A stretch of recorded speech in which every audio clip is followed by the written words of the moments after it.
send Mike a text.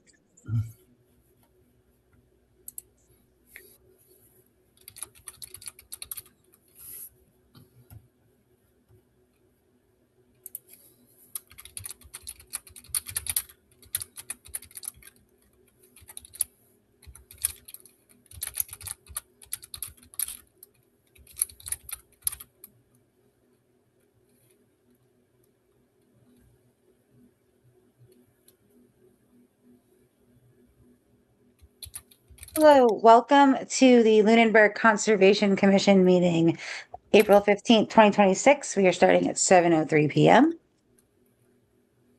In accordance with the requirements of the open meeting law, please be advised that this meeting is being audio-video recorded. The agenda lists all the topics which may be discussed at the meeting and those reasonably anticipated by the chair.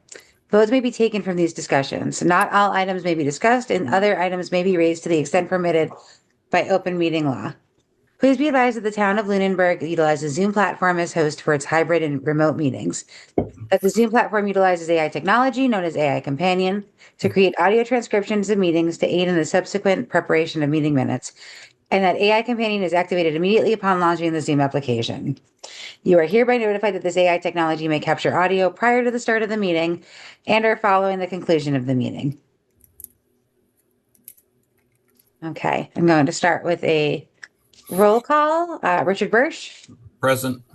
Teddy Doucette, Here. Andrea Burnett, Here.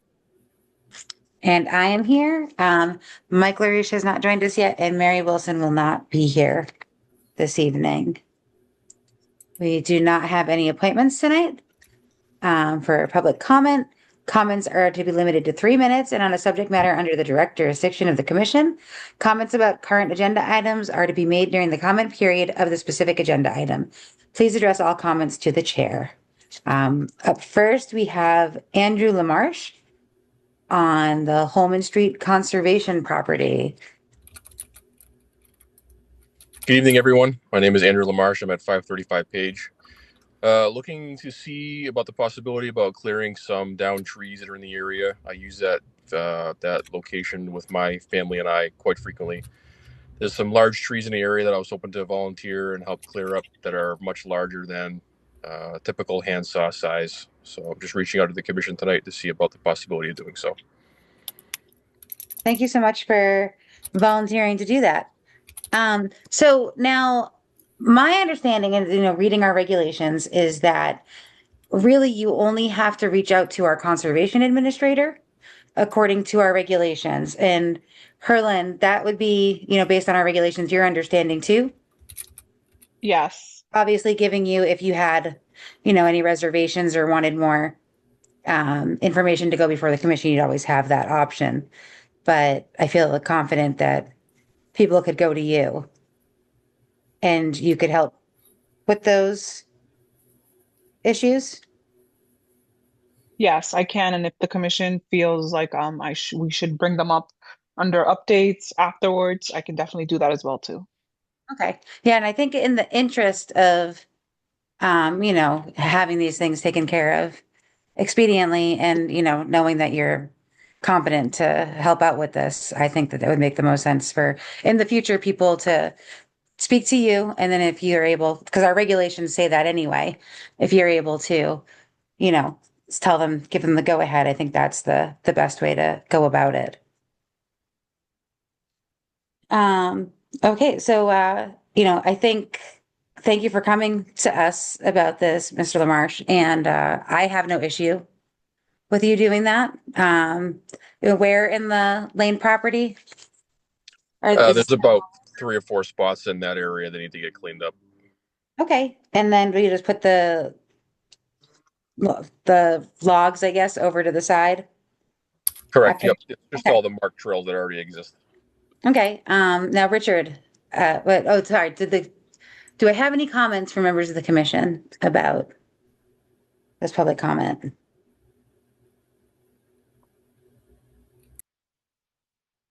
Does not seem like we do. Okay.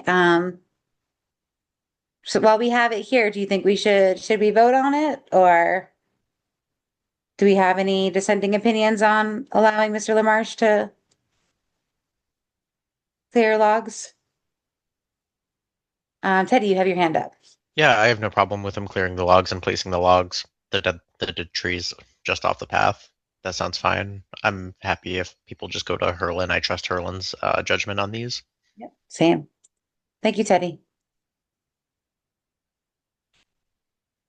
Okay. Chair, I'm sorry? may I speak? Oh, is that Bob? This is Bob, yeah. Oh, hi, Bob. Yep, absolutely. Um, Thank you for allowing me to speak. I applaud the decision was just made. I would suggest that the commission take a vote to fully authorize, the conservation agent to make these, decisions in the future, using reasonable judgment, so that in the future, there's no doubt that people don't have to come before the chair, before the commission, in order to be able to take and volunteer their time and talents, to helping the commission out. Okay. Yeah, Thank you, Madam Chair. thank you, Bob. Yeah, I mean, I think that that's our regulation. I don't have it up in front of me now, but it does say if you want to use anything more than hand tools, that you should go to it says conservation administrator, obviously right now. We have a conservation agent now rather than an administrator, but I'm happy to take a vote and Well, say, in this case, the conservation agent administrator, I mean, there was a 3-week delay, because the conservation administrator, wasn't clear on what to do. And I just think it would be good if there was a vote, so that there was direction for the conservation administrator in the future. yeah, Thank you. I appreciate that our agent did, kind of go before us for this first one for sure. Okay, so I'm happy to take a vote. I would take a vote that we can delegate according to our regulations, allow the conservation agent to make decisions using her, I can't think of a word. Richard, are you gonna help me out here? Using her best judgment, there we go. On allowing people to use more than hand tools, use the chainsaw to cut logs in the conservation properties. And then obviously if she believes that, or if the conservation agent believes that it should come before the commission, then she also would do so. So moved. Second, Okay, roll call vote, Richard Bursch, Aye. Teddy Doucette, aye. Andrea Burnap, Aye. and I for myself. All right, thank you so much, Mr. Lamarche, and thank you, Bob. Thank you all for your time. I appreciate it. Have a great night. You also. Okay, up next for public comment, we have, is it Lisa or Lise Frascolosi? It's Lise Fracolosi. Lise Hi. Fracolosi, okay, hi. And you want to speak about invasive removal and seed collection? Yeah. So my name's Lise Fracolosi. I live at 37 Valley Road, and I run a small native plant nursery, Red Trillium Gardens. And I am interested. I've that for a while. Oh, you're breaking up a invasive little bit. You removal. just froze. Okay, you're unfrozen again. Oh, let me turn my video off because my connection's not very good, if that's okay. Yeah, sometimes video really messes up the connection. Okay, Yeah.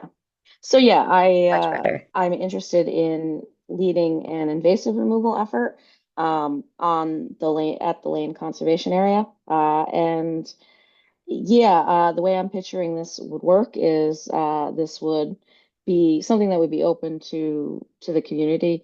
And we could do like an educational session, maybe at the library, and that shows people like what are the species that how to identify the invasive species that we're dealing with.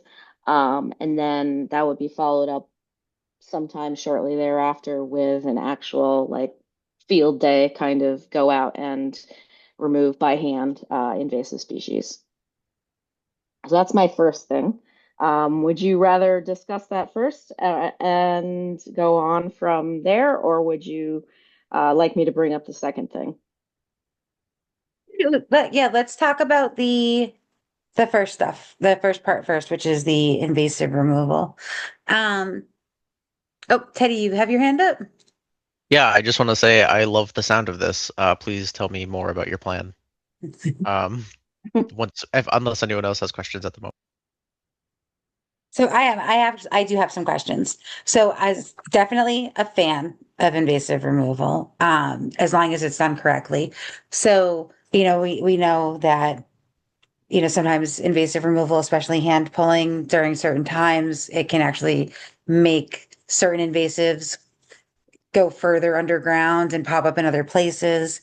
So it's very, we just want to make sure that we're using the proper methods for proper invasive removal. I've always, well, since I moved here, especially since I saw the Pepperell program, which I don't know if you're Mhm. familiar with Pepperell's invasive I know a removal little bit. program.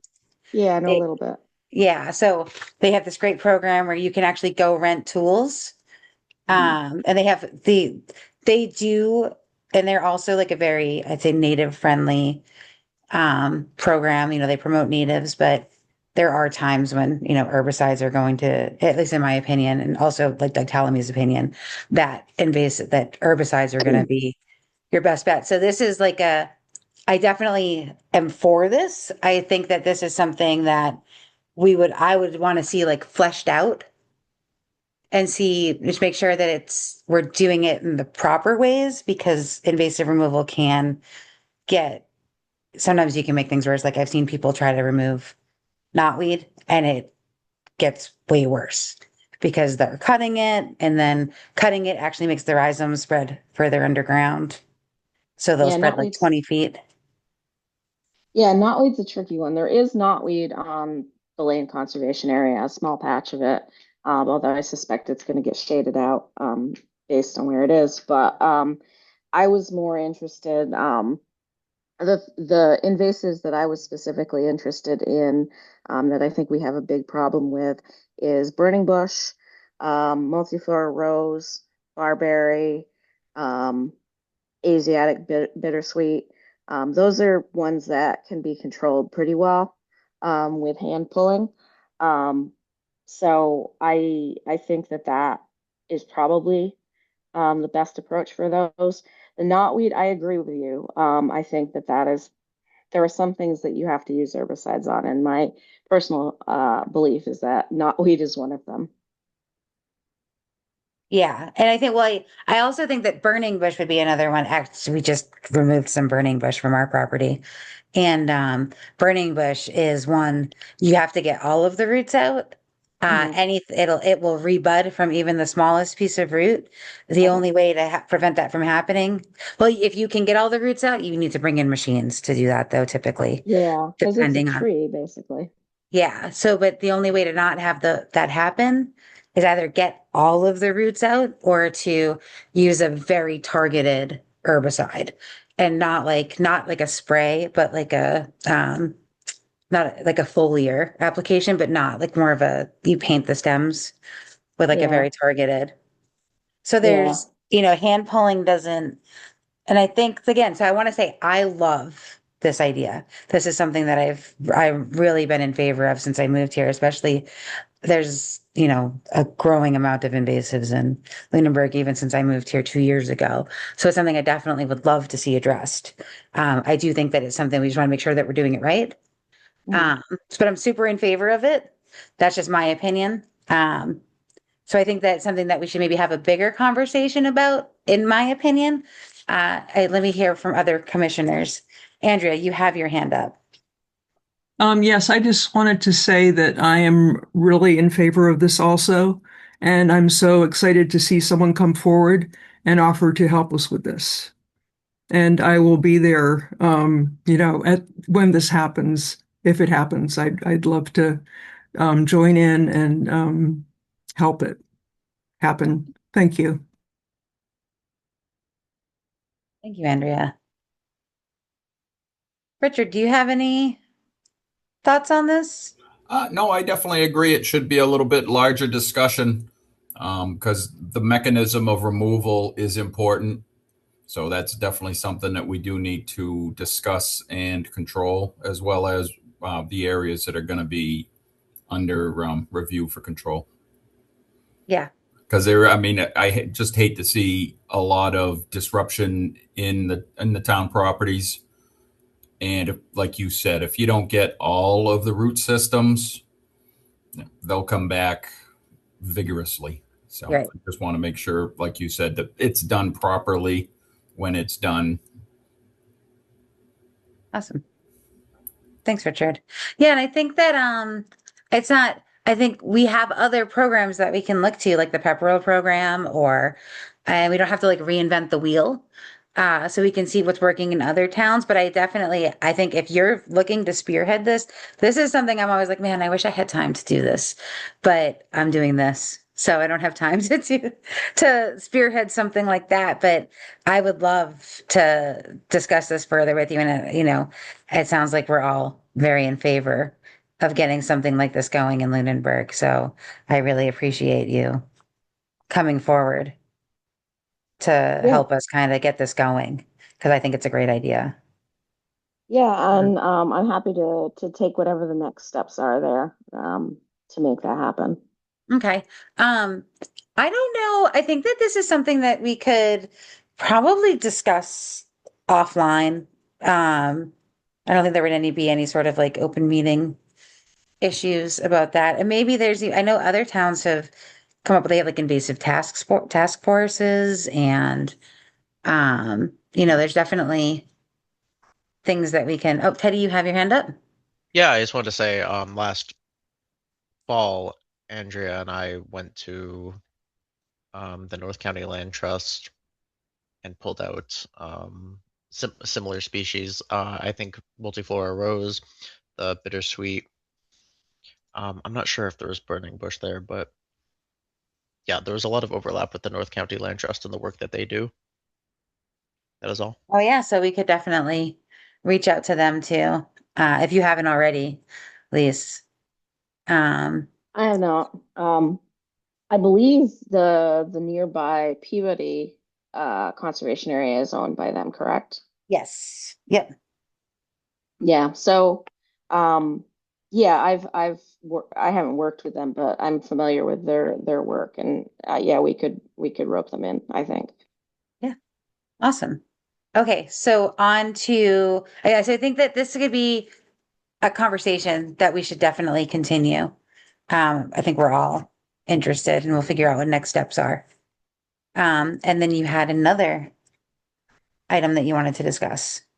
I did. So I have been interested in so as I mentioned, run a small native plant nursery, and I'm always interested in finding more seed with local ecotype, which a lot of people are very concerned with in the native plant conversation. In the past, I've been able to collect from the Lunenburg pollinator habitat, but I think we do a lot better with finding truly native ecotype if I were able to collect from town properties. And when I say collection, I want to be clear that I'm talking about non-destructive removal of like fruit or seed, following all ethical foraging guidelines. Only collect a small percentage of a population, don't collect from endangered species. This would absolutely not involve like digging up plants or taking cuttings. It would just be seeds, fruits. Yeah, and for what it's worth, I know that Massachusetts permits ethical foraging for personal use on state properties. Obviously, I'm commercial, but I would not be selling the seed. I would just be using the seed to propagate my own nursery stock. Yeah, so yeah, that's what I'm requesting is permission to collect seed on our town conservation properties. Okay. I would say I see no issue with that. As one commissioner, let me see what other commissioners are thinking. Does anyone else have any thoughts otherwise or comments? Looks like Andrea is for it. Teddy, you have your hand raised? Yes. I'm not sure if I hallucinated this, but did you say that you were doing like a seed sharing thing, or is it just for your own personal Wishful use? thinking? I had not planned on that just because I I had not planned on that mostly because I didn't want it to be like, I'm giving or selling seed directly. I want to use it to sort of build my own seed bed. But the goal is certainly community oriented. In fact, I believe that the Lunenburg Pollinator Habitat, they've purchased some plants from me before for the habitat. So yeah, I mean, if you like the idea of me sharing seeds, I totally can, but I worry about having enough to go around without damaging the fitness of the population. Yeah. So my thinking on this is if we let one person do it, then um, what happens when someone else also wants to do it? So I was wondering if maybe we do a community-driven effort to like collect these seeds and then divvy them up, like to those that might like want them, like through the library or something like that. Um, these are just my thoughts. I am just one commissioner. I think that that's a good point, Teddy, is if everybody wants to do this, then what are the impacts of that? So maybe like even if we can't do something like a community driven thing, we could maybe set some sort of limit on how much can be collected at once, or I guess a good question would be like, how much are you planning on collecting? Do you I mean, think? I'm a small nursery, and you can get a lot of seed from one fruit. So like for example, one inflorescence, one group of flowers from Joe Pye weed, for example, is enough for a season for me. So yeah, that's an example of what I might collect. Or there's a lot of trilliums, red trilliums, which are on the Lane property, for example, and one seed pod is again enough for me for a season. So I'm really talking small amounts here. Yeah. And I also like, I guess I don't see like a downside to people going, and I feel like it's not going to be like everybody in the world going and collecting. But if people are, wanting to spread native plants around, I have no issue with that. But I Right. I obviously mean, want people to, be respectful of that. And I know you will be. I feel that you would be. But that is a good point, Teddy. I think it's like, Teddy, it sounds like you're kind of hoping to do some sort of seed program. Yeah, I Yeah. am highly in favor of like spreading native plants all across Lunenburg. Yeah. Um, So, if as long as I see like less just like sterile grass, you know what I mean? oh yeah. Um, yeah, I think that actually that would be kind of a good initiative, maybe outside of this, Teddy, would to have some sort of, we could try to do like some sort of seed swapping day, like how Robin had the winter sowing thing, maybe do some sort of seed swap in conjunction with the winter sowing. People could swap seeds and bring milk jugs. So like that might be something to think about I outside of would this. I would also like to give lease permission to get started as it is uh that time of year to Yeah. start seed. Okay. yeah, yeah, thank you. All right. So, um, do we want to have a vote on whether we want to allow? I would make a motion to allow lease to ethically collect native seed from town property. Do I have a second? Second. Okay, roll call vote. Richard Bursch, Madam Chair, for discussion, seeing as how we have a motion and a second, I guess myself to give permission to a business owner to take off of the town's property should probably be an agenda item so that the public is aware of the discussion. Okay. That's a good point. That's just my feeling, but Yeah. I mean, unfortunately, I think that's fair. Yes. I do think where it's a town resource, it should be properly agended. Okay. All right. So yeah, Herlin, can you put this on the next agenda? Yes, but for clarification, just the part of the seed collection, right? Just the part of the seed collection, yes. Okay, yes, I can do that. Okay. And then, Lisa, are you available for the next meeting, which would be May 6th, right? Let me take a quick look at my calendar.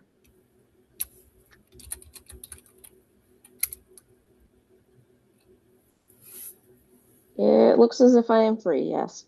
Okay. Yeah, so we'll put this on the agenda for May 6th to have an open discussion. Okay, That would be on the agenda. fantastic. Okay. Thank you so much. Thank you. Have a good night. Yeah, you too. Bye-bye.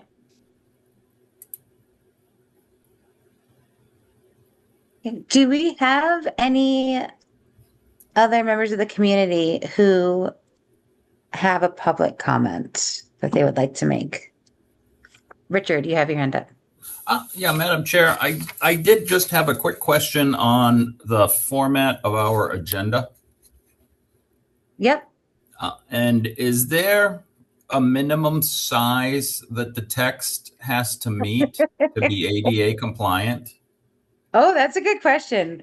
Because I have excellent up close vision, and man, I struggle with this. Yeah, I know. especially the preamble and the Zoom location or the Zoom link, and where these are public hearings. If it is not compliant, and somebody took and questioned one of our decisions and said, this is an open meeting law violation because I couldn't read the agenda. Yeah, I just want to make sure that we are covered. So, and I think I see Herlin's hand up. I do. Yeah, Herlin, do you have input on that? Yes. So the small size font is per the clerk's office for their posting, but the way we upload the agenda, the way I send it to her, I know that visually in the outside of her office, it is not like visible, but the PDF that goes over, we are required under ADA for it to be accessible so people can zoom it in and out. That's like the clause that they use it, but I also agree that it's very, very tiny, and I've gotten reprimanded for 2-page agendas before. So I've heard that they do not like 2-page agendas. We always had 2-page agendas though when I first joined the commission, and 4-page agendas. I know we had longer. Yeah. My only question, if it is compliant, then that's fine. I just, don't want to have it out there if it is truly not compliant and somebody takes and appeals one of our decisions based on the fact that it's not compliant. So I think electronically it is, but I think you might be right as to the one that's posted on the outside. Yep. I've never, in the many years I've done this, have ever heard of a restriction on the pages of agendas. Like we've had agendas in my previous places of employment that have been pages and pages long, and I've never been told that I had to reduce it to 1 page, but that's what I was told to do this time around. Okay. And we have Matt who might have a comment on this. Matt, you have your hand up, and Matt was our conservation administrator for quite a few years from what I hear. So just to back up Herlin on this, she's absolutely right, because it got to a point where I was publishing multi-page agendas and I got a call from the clerk's office giving me heck, saying that you had to work on the format and the column so that it was 1 page. Yeah. In fact, they even sent me a template to try to aid me to make it one page. And if the commission recalls and looks back on some of the agendas I published, they usually were one page, and sometimes they were in some interesting formats. So I can see where Commissioner Bursch is coming from, but just to back what Herlin is saying, I ran into the exact same issue she did. I wound up receiving a call from the clerk's office admonishing me for my formatting. Okay. Yeah, it's tough though, because we have, if by my count, is it 14 hearings on the agenda? 13? I mean, getting 13 hearings on an agenda, not that this is the usual night, but that's a lot to fit onto one page, just the hearings alone. But I have definitely heard that the clerk's office prefers one page, so I am not saying that that's not the case. But I do sometimes wish that it was a little bit bigger when I'm trying to read off of it because I print it out because I can't be all over the place. But yeah, thank you for bringing that up, Commissioner Bursch. And hopefully someday we won't be relying on that board anymore and we can do digital agendas. So, okay. Do we have any other public comment from members of the public before I move on to our next agenda item? It does not appear that we do. So up next we have minutes of previous meetings. Has everyone had a chance to look at the minutes? I don't know actually if we can vote on these because Richard, you weren't here. Did you have a chance to watch the meeting or read the minutes? I did. I read the minutes. Yep. Okay. And then, okay, so then we should be good. Do we have a motion to approve the minutes of, oh, this is the 3/18 meeting, actually. Oh, no, 4-1. Yeah. 4/1, sorry. Yes, you're right. It's 4/1. So moved. Second. Roll call vote, Richard Bursch, All right. Teddy Doucette, Aye. Andrea Burnett, Aye. and I for myself. Okay, so moving on to public hearings, all 5 million of them. All right, so up first, pursuant to MGL Chapter 131, Section 40, as amended in the Town of Lunenburg Wetlands Protection and Municipal Bylaws, a notice of intent by the Town of Lunenburg Conservation Commission at 1625 Mass Ave. They have requested to continue to 5/6/26. Do I have a motion to continue? So moved. Second. All right, I'm going to give Andrea the second. Roll call vote, Richard Bursch, Aye. Teddy Doucette, Aye. Andrea Burnett, Aye. and I for myself. Okay, up next, pursuant to MGL Chapter 131, Section 40, as amended in the Town of Lunenburg Wetlands Protection and Municipal Bylaws, a notice of intent by Michael Fallon for the installation of a paver patio at 60 Peninsula Drive. Do we have the applicant or their representative on the call?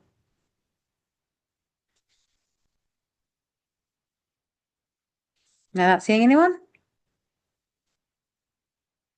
Oh, they request, no, they did not.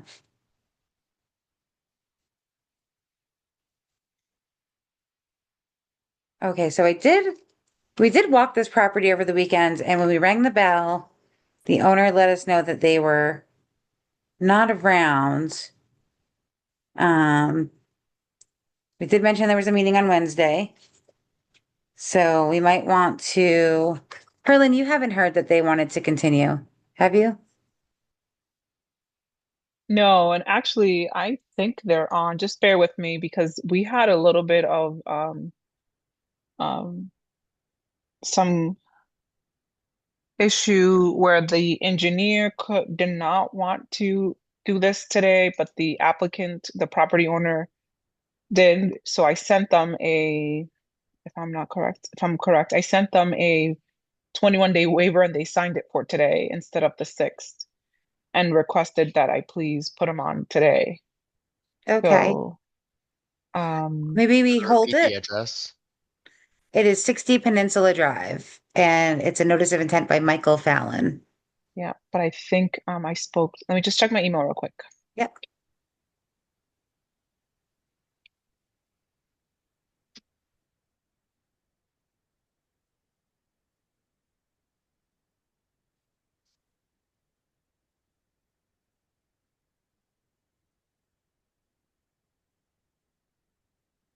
Sorry, I apologize for the delay. I'm just going through.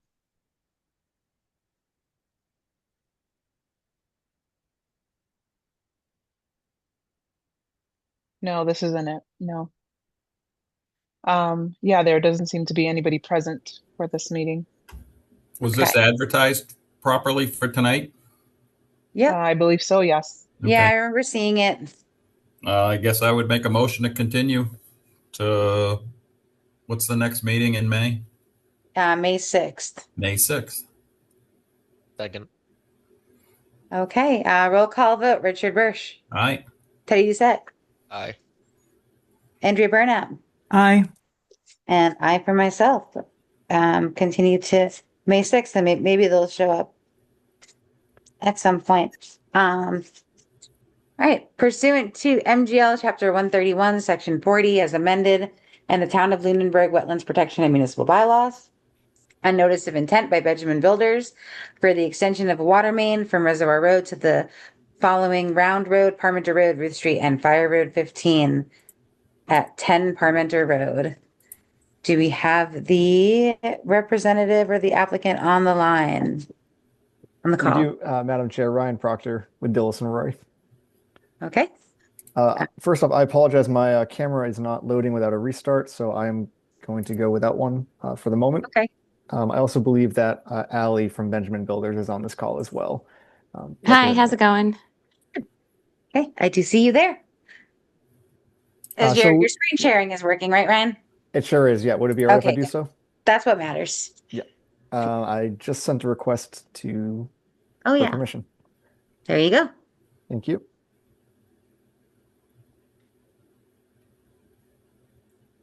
All right, can everyone see this plan? Getting there. There you go. Yes, now. Okay, great. So thank you for your time tonight. This application, as was read into the record, is for the 10 Parmenter Street project, which we touched on a few lots at your previous meeting, which involves an A&R subdivision. This portion of the project, this application specifically is for the water main extension, which is off of Reservoir Road on the left side of the plan here. We are proposing to extend the water main up Round Road, down Round Road, I can highlight here, around the proposed project, up Fire Road 15, and then also up Parmenter Street, and then down Ruth Street as well, for the intention of servicing our proposed development. And then in the future, if any abutting property owners wish to connect, they would have that availability as well. So this is sort of an overall site plan here. There are a couple areas that are jurisdictional to your commission, and the reason that we filed here. The first of which is on Round Road, and I'll do little zoom ins on each of these as well. But there's a bordering vegetation on the opposite side of the street. So that is sort of the first crossing. A majority of Round Road has the wetland resource area on the opposite side of the street from where we're proposing the water main. And then the last little pocket is at the end of Ruth Street within the undeveloped cul-de-sac, which is highlighted here. So I will go into the zoom down pages on for each portion of the work here. Excuse me. So the first area, again, we are proposing the water main on the north side of the road, which is opposite of where the wetland resource area is. So the water main will be installed within the pavement.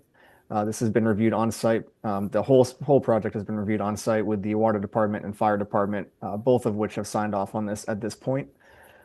Within the areas that are jurisdictional to the Conservation Commission, we are proposing erosion control barrier, again, on the opposite side of the street, just off the shoulder. We do have a construction detail relative to this. We're proposing wattles reinforced with silt fence. That is common for the entire water main extension project. So the first section, like I said, it's an 8-inch main, water main located on the opposite side of the road. This is that first area that we cross through your jurisdictional area. The next point that we get to is at the split.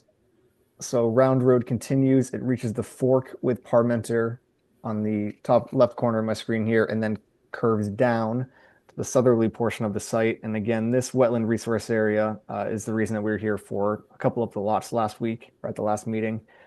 Again, we're proposing the water main on the opposite side of the road from the wetland area. And similar to before, we are proposing the erosion control barrier on the opposite side of the road, upgrading of the wetland area, and that will run the entire length of Round Road before it splits to Fire Road 15. So that erosion control barrier will remain in place throughout the entire construction of that. And as we're installing the main, of course, to prepare for the development, we will be installing corporation stops and curb stops for each of the lots that the water main will serve, with hydrants and their appurtenances as required.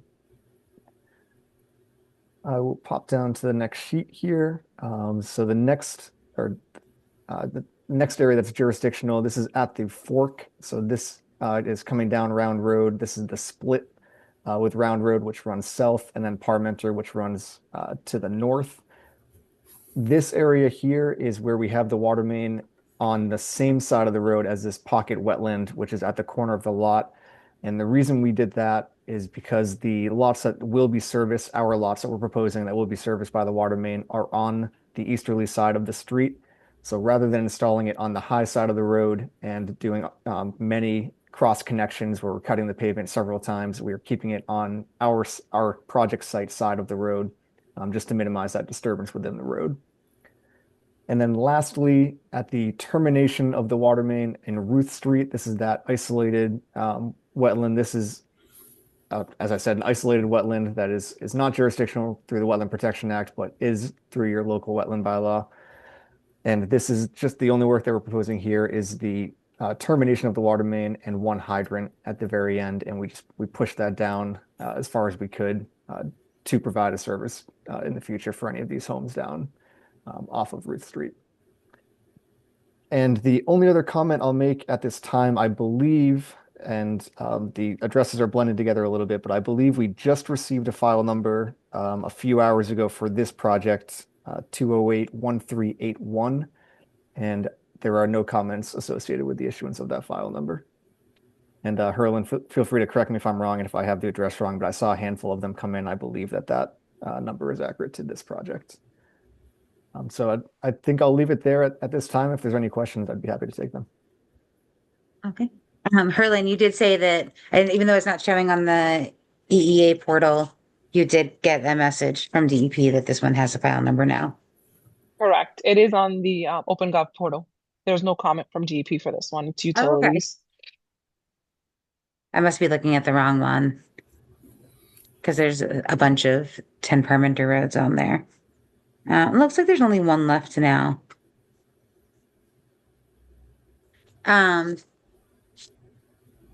Okay, so I have a couple of questions. The first one is, so the area towards the end of Round Road, where there is wetland on both sides of the road, we have an open order of conditions there where it's paved and it's supposed to be turned into gravel.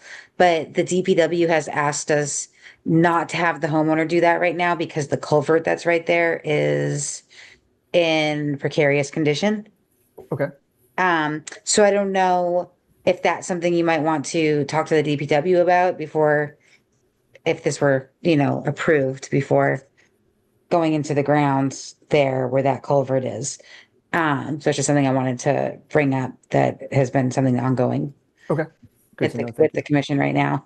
Yep. And then the other question, so you said the water department has already approved they these have. plans? Okay. This is the first time I've actually seen one like this, so I just have a question for my own education, which is the water department. So we know we just had the water department elections, and one of the things that was up for a decision or for vote was bringing the water service to Burridge Street. So is it not always a vote? Sometimes it's just signed off on and sometimes it's a vote. So like, this is not like that. I believe, Allie, correct me if I'm wrong, but I believe they were in front of the water district at the meeting last week. Was that to expand the district or is this already in the district? This is already in the district. Oh, okay. Yeah. So this is it's just expanding it a little bit further from where it is because there's already. Yes. Yep. Okay.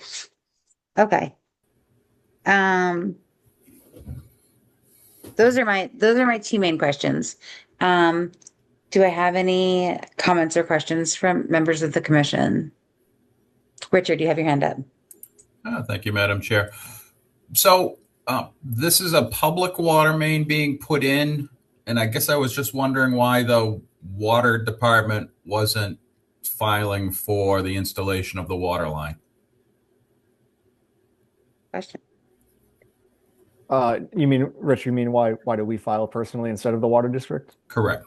I believe the applicant is, Ally, again, correct me if I'm wrong here, but I believe that they are funding the extension. Is that correct?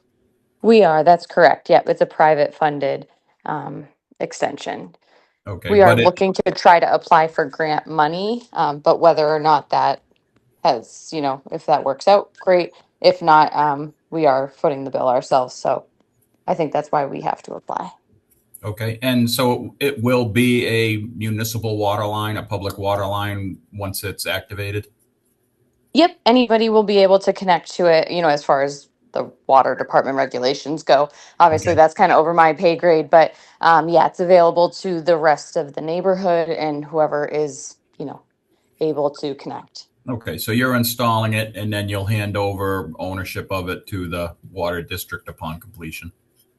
Yes, yep. Okay. Second question I had, Ryan, I see one wetland demarcated with wetland flags, and I've noticed approximate on a couple of the other wetland systems. Is that correct, that they're not flagged wetland systems? I believe we've identified them all or located them in the field. Let me open up our CAD file right now, Rich, and get back to you on that. Okay, and while you're doing that, has Herlin gone out and verified, or have we had the flagging of these wetland systems verified, Madam Chair? I know Herlin has been out there. Herlin, can you answer that? Yes, I think I've been out there a total of 7 times. Only because this is pretty extensive, and I did see all the flags and was able to verify. I think one of the pictures got convoluted, but I did take pictures of the flags and I noted them on one of the parmenters when they were all the same number. So yes, I have been out there and I did verify the flags. The treacherous area was the one at the end of like Fire Road, so that's why I had to go out multiple times. The topography there is, as you can tell from the site plan, was very steep. So some of the flags were a little bit difficult to find, but they were there. Okay, so just to clarify, you validated the delineation, or you just verified that the flags were on site? I verified that the flags were on site.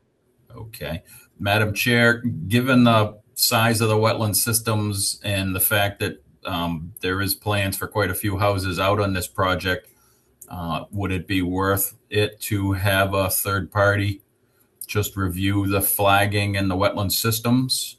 I absolutely think that would be fair. Yeah, and the only That's a great idea. alternative, and I can put this out there also, is all of the work appears to be in the roadway. So we can always just clause it that we do not verify the exact locations of any wetland systems. So that if they just can't use this moving forward, because once we've approved it with the wetlands on there, their delineation is kind of etched in stone at that point. So Okay. I just want to make sure that we're not opening a can of worms by approving all of the wetlands on the plan if they haven't been verified. Okay. And what was the wording that you just used for that? For which? For say not approving wetland systems, but there was verbiage that you just used that I liked. We're not approving the delineation of the wetland Okay. systems, or the fact Yes. that there may be others out on site. Okay. Okay. Teddy, you have your hand up. Yes, Madam Chair. I just need some clarification. We're just granting the extension of the water main. Is that what's just being asked? We're not talking about the houses and like the lots So themselves. this application is specifically for the extension of the water main and the jurisdictional areas that are under the jurisdiction of the Conservation Commission, which are those areas that Ryan pointed out on the plan. So yeah, this is just the water main. The other properties all have separate applications, and they actually have different addresses now than at the last meeting too. Okay. And second question, in the Good past, question. we've talked about open space residential design where we encourage denser housing and leaving more open space for something other than housing. Is that able to come into play here at all? I mean, there's always, room for suggestions on this where we're looking specifically at the water main plan. Maybe not here, but this particular property and the way that it's being subdivided, a lot of it is not under our jurisdiction, but we can always, you're always welcome to have conversations. But there's only a couple of parcels on here that fall under the Conservation Commission jurisdiction and WPA. But it's always, there's nothing, you can always say things that you would like to see or, try to work with engineers for sure. Understood. Or the Thank you. property owners. That's a good question. Do we have any other questions or comments from members of the commission?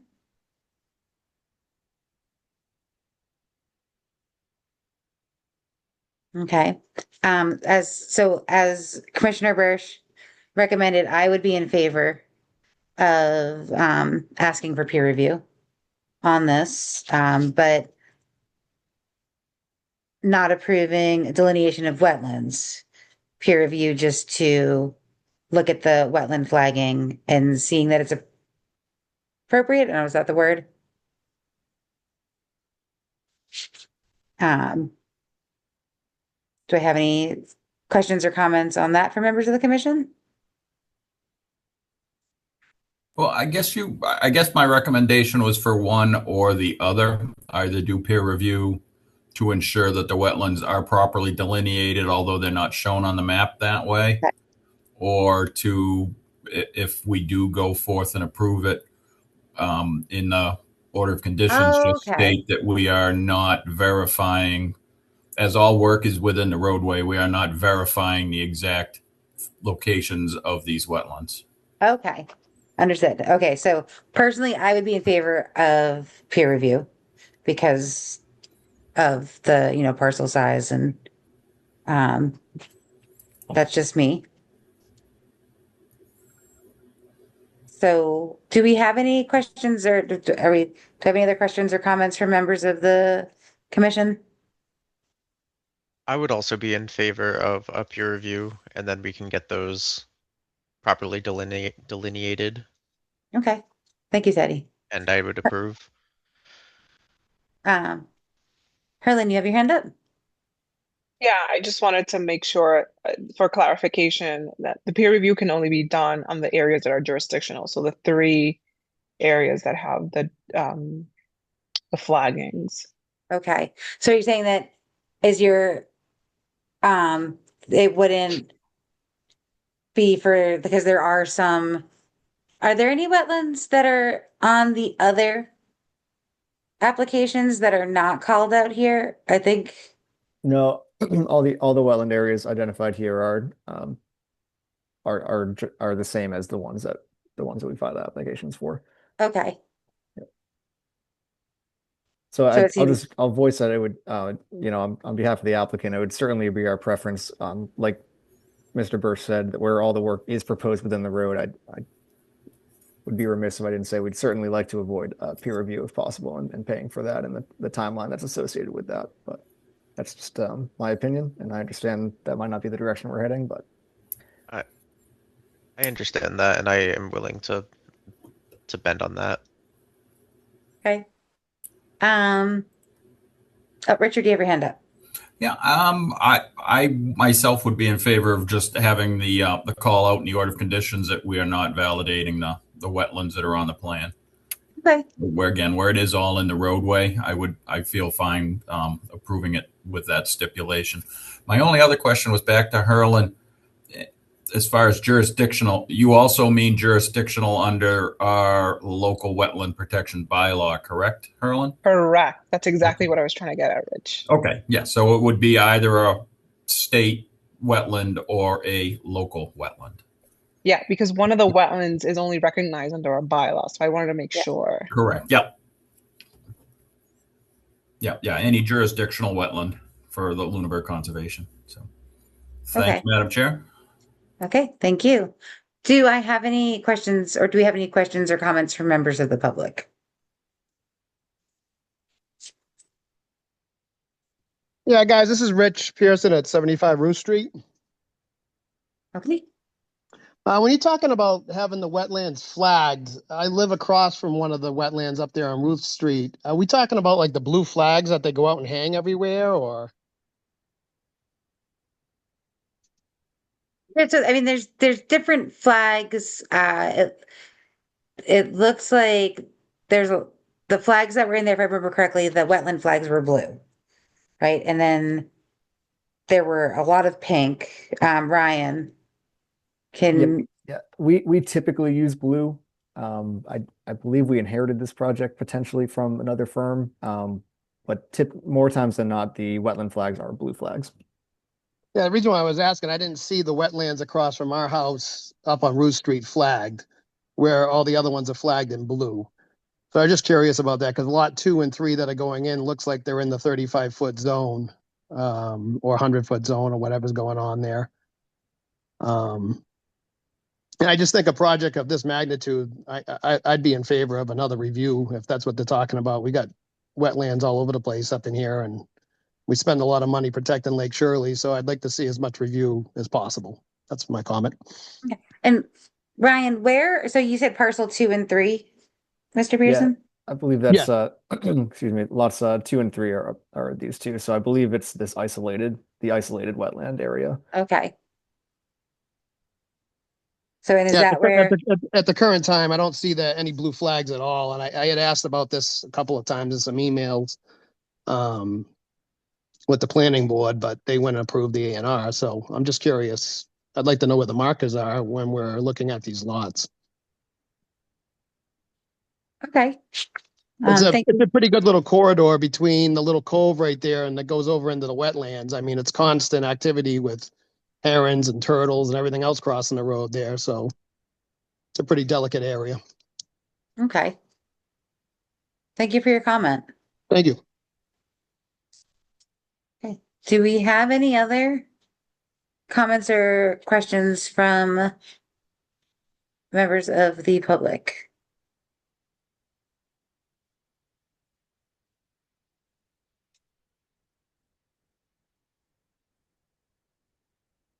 It does not seem that we do. Okay.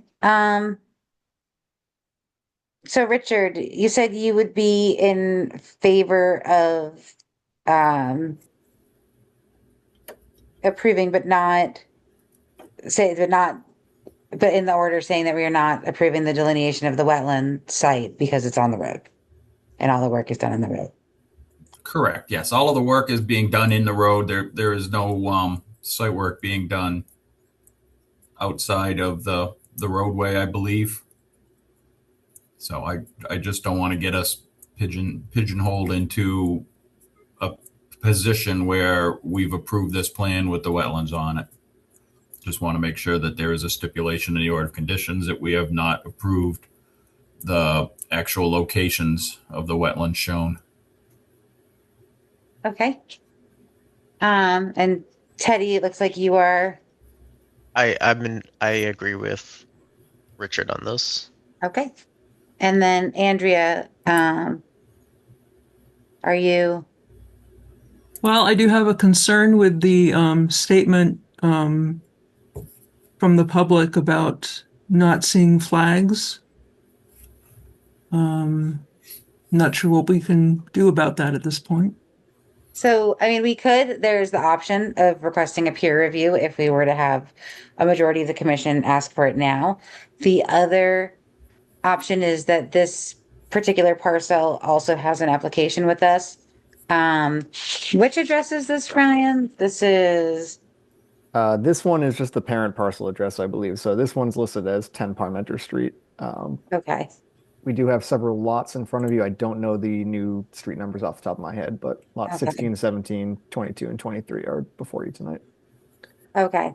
Is there, but there must be so yeah, those are 2 and 3. So there must be applications for those that are. Yeah, there will be. Much of the project is currently still in the design phase. Okay. So that the other, it will, because those are both in the vicinity of a wetland area, they will come before us as an application. And there's also the opportunity to request peer review then. Yeah, Okay. and at that point, we're happy to rehang the flags out there. We did perform data forms that we had submitted along with this application, so we did go out on site and verify the wetlands. So if it's a matter of rehanging the flags and re-witnessing and checking those, we're happy to do so at that time. Okay. Thanks, Ryan. Okay, and so does that make sense to you, Andrea? Yes, thank you. Okay. So I think I think Richard makes sense. I think that what he is proposing makes sense. It sounds like Teddy is also in favor. So I think I'd be looking for a motion we have a DEP on this, so we're good, and no comments. So I think I'd be looking for a motion to approve with the condition that we are not approving the delineation of the wetlands. We are just approving the work in the road. Is that right, Richard? Yep, so moved. Second. All right. Roll call vote. Richard Bursch, Aye. Teddy Doucette, Aye. Andrea Burnett, Aye. and I for myself. Great, thank you very much. We appreciate it. Thanks, Ryan. Okay. Up next, pursuant to MGL Chapter 131, Section 40, as amended in the Town of Lunenburg Wetlands Protection and Municipal Bylaws. I just lost we have a notice of intent at 18 Oak Ridge Road by Stephen Vitone and Melissa McCarthy for the demolition and reconstruction of a single-family home with a new sewage disposal system. Do we have the applicant or their representative on the line? Yes, I'm Dan Wolf from David Ross Associates, and I'm representing Steve Vitone and Melissa McCarthy, and I believe they're on tonight also. We are on as well, yes. Great, thank you. Madam Chair, if I could share my screen and I can begin my presentation. Yes, please do.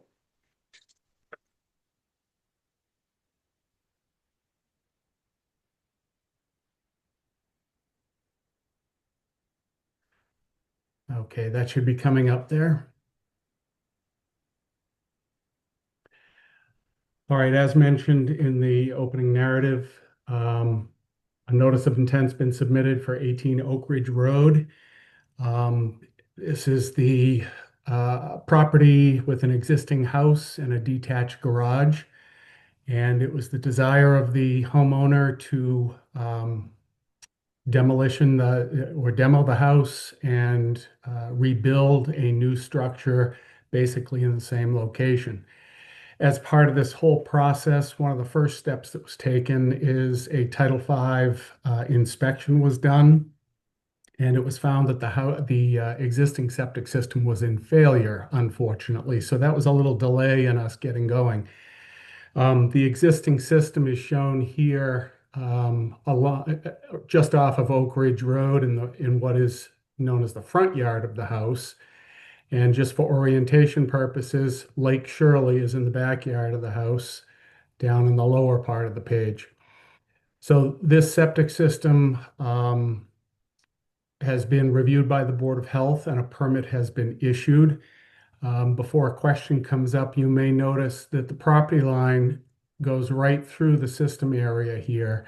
And there is a legal easement that extends onto the abutter's property that allows that portion of the property to be used as used for septic system and the upgrade. This location also offers us the best offset from the lake itself. You can see the 100-foot buffer zone runs right through here, and the leaching area is outside of the buffer zone. The septic tank and a pump chamber are just inside the buffer zone. The other reason why it's off in this location on the easterly side of the property is there is an existing well over here on the west side. So any sort of options were very limited, and the Board of Health understood that, agreed with it, and issued us a permit. So we then steered our sights toward the reconstruction of the house itself. What is shown here with cross-hatching is the existing house, and that runs very close to this side property line. In fact, there were a number of years ago where a property line was changed. This line here used to run straight through and nicked a corner of the house. And the mutual landowners on either side came to an agreement, and there was a small little triangle formed here to make sure that the house was completely on the property.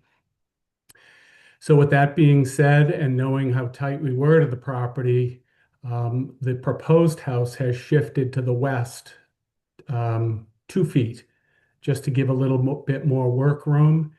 And the proposed house is shown with a darker line here and is more squared out than all the jogs within the existing. So I believe I did a quick calculation here. The house itself has 182 square feet larger footprint than the existing. And like I said, it's just filling in different gaps where the old house had all these jogs. We are now making more of a rectangular shaped house.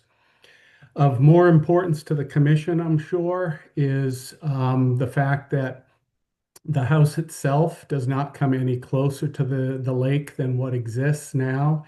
Again, we are matching the lakeside edge of the house. We're just extending that, as I said, squaring off the house. There is a deck proposed off the lakeside of the house there, and the offset, which is shown on the plan, to that deck is 32.5. And just for comparison, there is this other garage structure on the property, and that is 30.5. So we're not coming any closer to the lake than what the current property supports. And lastly, a little bit of a complication just from a design standpoint is this line here represents the 100-year floodplain. The floodplain is based on an elevation of 301.4. And as you can see, when we squared off the house right in through this section here, there is a small area of floodplain that would be consumed by the construction of this proposed house. And as prescribed by the Wetland Protection Act, we are to replicate any floodplain being filled. And I'm sorry, I'm working without a mouse, so it's just the pad on the keyboard here.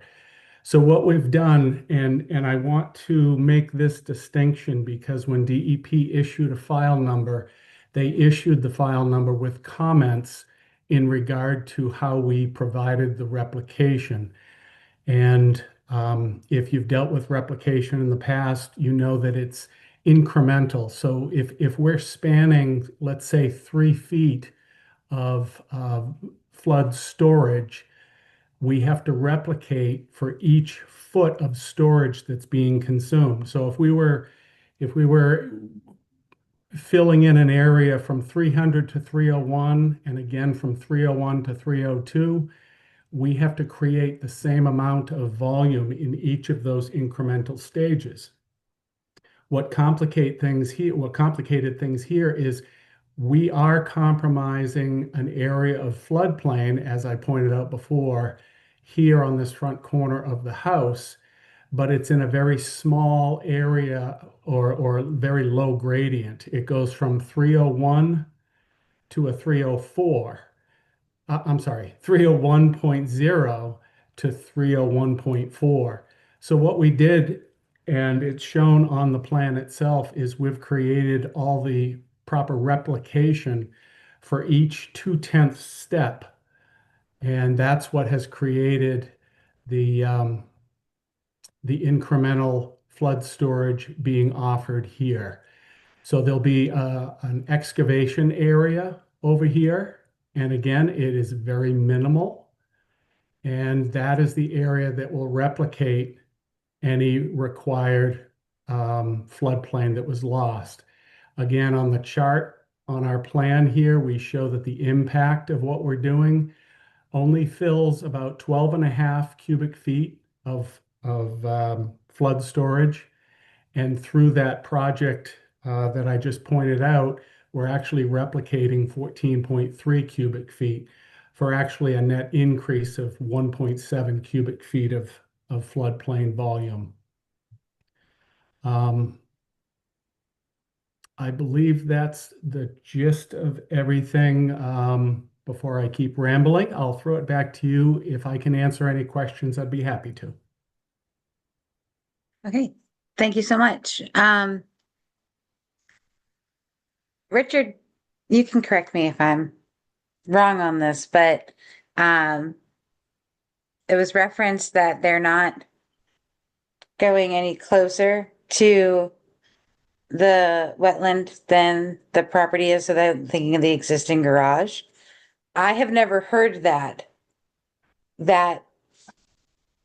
before. So is this something that I'm just not familiar with? But as far as, we have the existing structure and the existing deck, and then moving further, encroaching toward the wetland, but not thinking that would be moving further in because there's another structure that's there.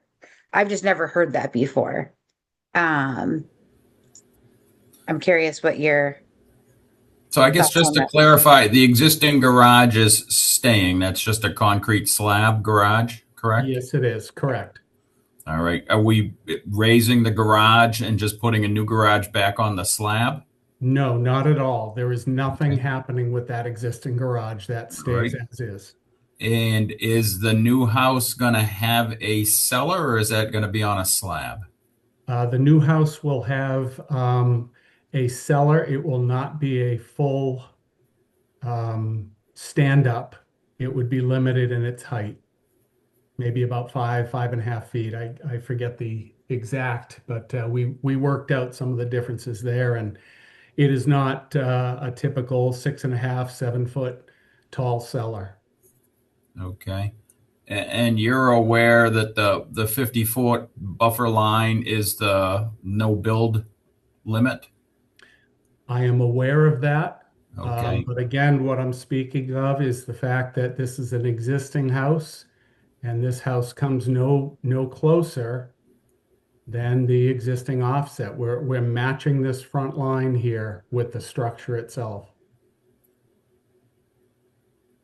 So the slashed line around the first square is the original house, correct? Correct. That's the house that stands there today. And then the new house is going to extend another, what'd you say, a couple hundred square feet? There's going to be new house in the no build zone. There is a total of 182 square feet that is part of this area here. Yep. As well as in the back, I'm sorry, on the side here by the garage and small area right through here. Okay.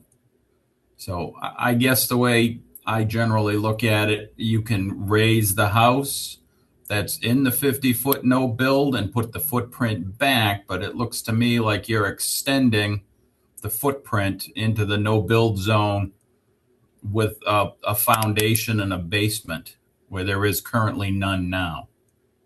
And then also we've got a proposed deck that's in the 50-foot no build.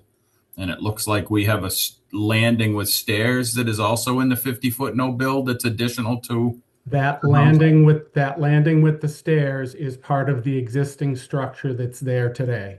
Okay, so that's staying, whatever is there is staying there. No. Everything about the existing house, deck, and landing and stairs here is being removed. Okay. And the new landing will be back in that exact footprint? Are you still talking about this landing here my cursor's on? Yes, and the work in the 50-foot no build zone, yes. That area there is going away and will be restored with loam and seed in that location. Okay. And what is it now? Just I looked, but I didn't see any pictures in the application. I would have to ask the applicant, what is that landing and stairs made of? I actually have pictures of this. The landing and stairs. What's the question again? What is the construction of the landing and the stairs on the lakeside? Is that a wooden platform and wooden Yes, stairs? it's just a continuation of the deck with wooden stairs.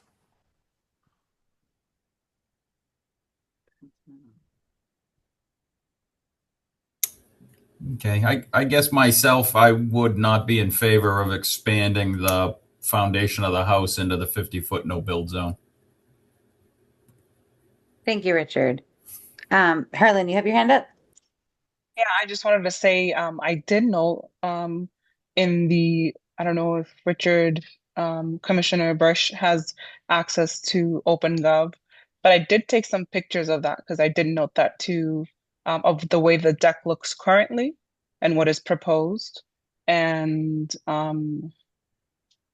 they're available on, sorry, I'm trying to pull them up. I don't know if, Madam Chair, if you have access to pull them up, I can't Yep. share. I am. Do I have to stop for you to be able to do that? I can take it over and then give it Okay. back to you. Okay. And then I actually also took some pictures while we were out on the sidewalk. No, actually, I do see them further down. I was just looking at attached photos and it said none. So I will view those now. And then I can share them so other commissioners can also see them.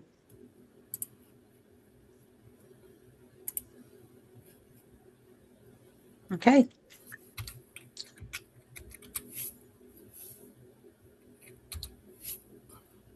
So right now it's a slatted deck. That's slatted, if I remember correctly. Yes, it is.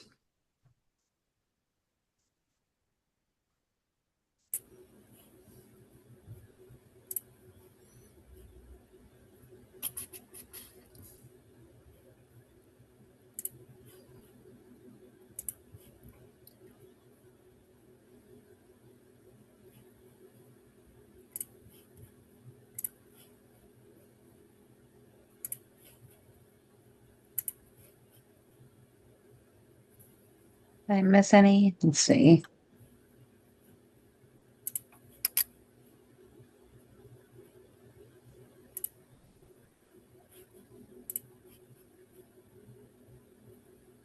All right, I will stop sharing and give it back to you. Okay. Okay. I didn't realize you were sharing. I couldn't see anything. Oh, did my sharing not work? Yes, it worked for me. Okay. All right. I'm also looking on OpenGov.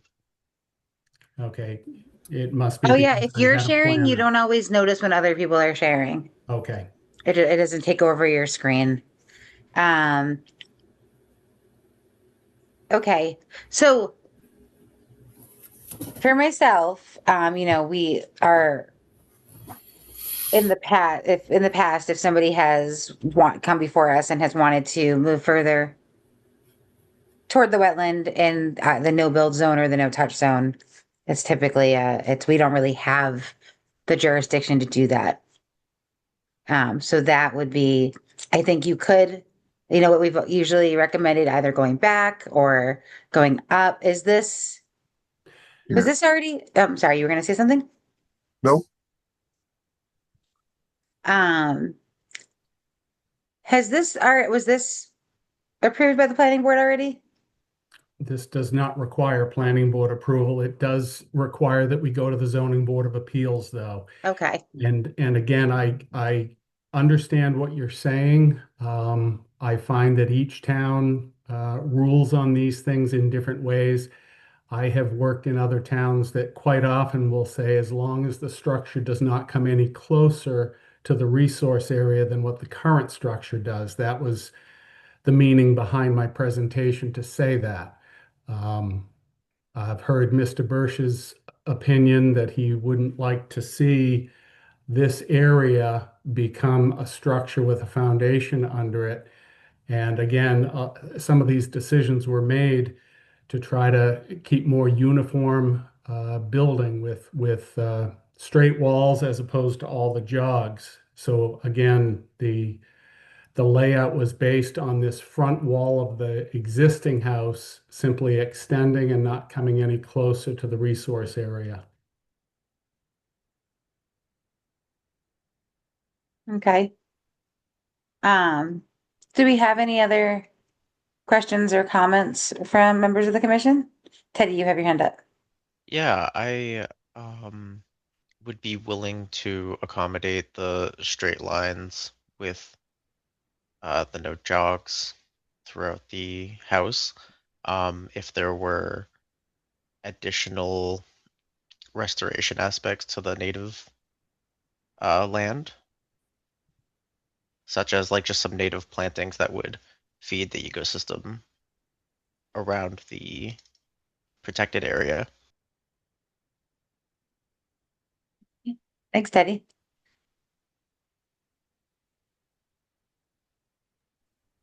Okay, Richard, you have your hand up.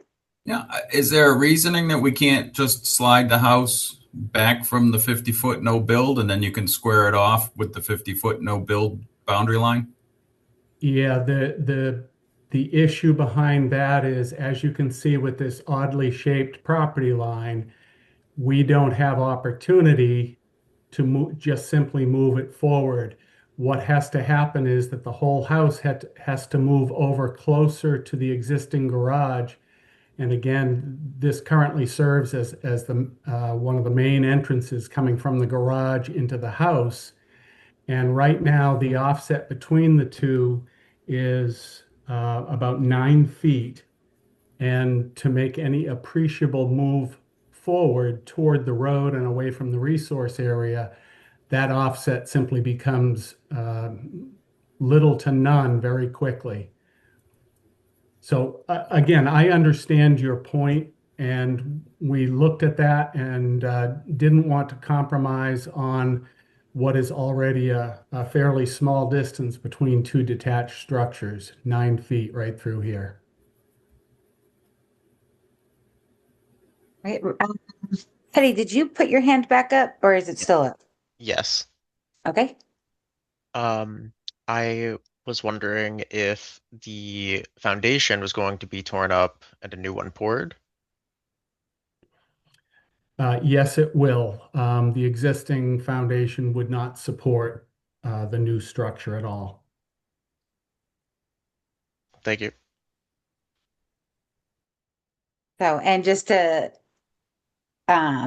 expand on that, Teddy, so that means that the new foundation, which will be deeper, would move closer to the resource area also. I see. Richard, you had your hand briefly up. Did you? No, I just hadn't put it down when I was done Oh, speaking. okay. So, Okay. thank you, Madam Chair. Yeah. So,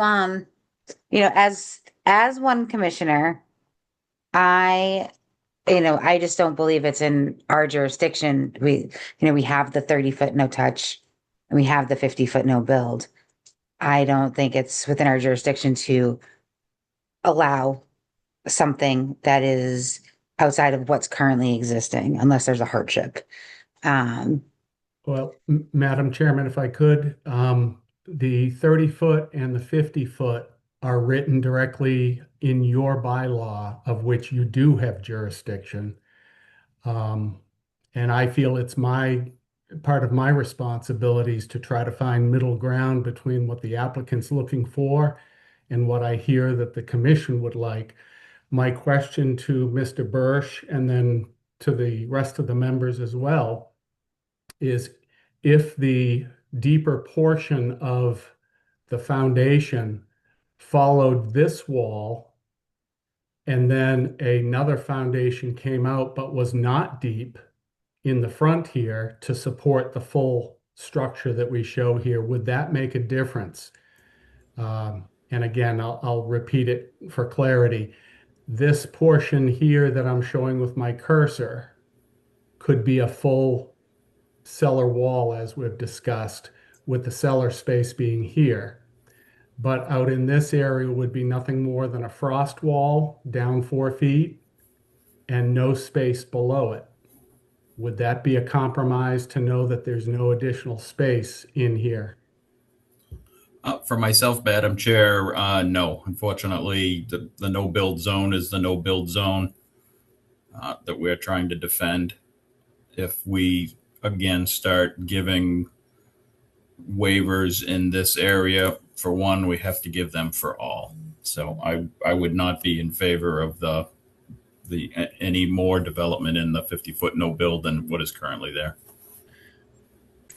So for clarification, if our house held this same wall in the front that the current house has, you would be willing to grant a jog following exactly as the existing house does?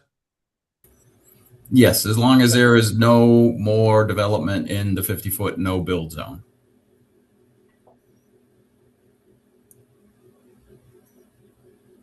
I would say I would also, I agree with Richard. In the past, we have not allowed this with other applicants, and we want to apply this fairly across, all applications.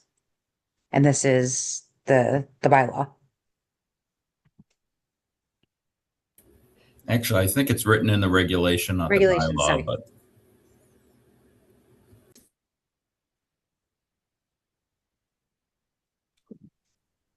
Isn't that inconsistent with what the garage is currently, that we have legal, documentation for? So it's the structure itself. It's not how close the structures on your property are, that the closest structure is how close you can go. So I live on a lake and I have a cabana that's semi close to the water, but my house is further back from the water, much further back than my cabana. And, my cabana's been there for a long time. I bought the house, it was already there, but I'm not going to be able to build my house all the way out to the cabana just because the cabana is there. My house is still grandfathered into where it is now. I can't encroach any further.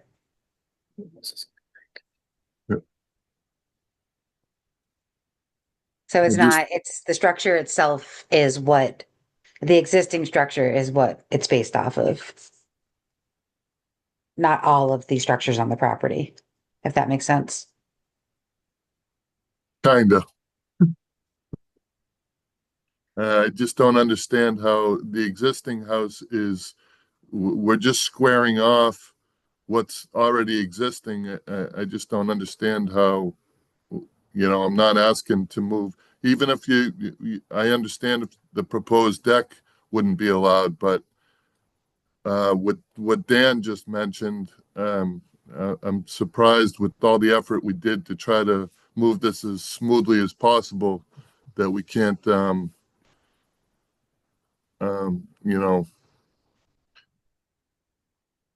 see our way through this. And again, there's a little bit of semantics here, in the sense that if we're talking about the structure as a whole, the existing structure is 34.6 feet to the closest portion of the resource area, which I'm pointing to now. If this deck were shortened, why are we making a distinguishing point about the house versus an exterior deck or porch? Isn't it all by definition the structure? And, So- and if there is a differentiation between the foundation and cellar spaces and things like that, I know it's not in the bylaw. So that's why nothing triggered me to think that we would have a problem here.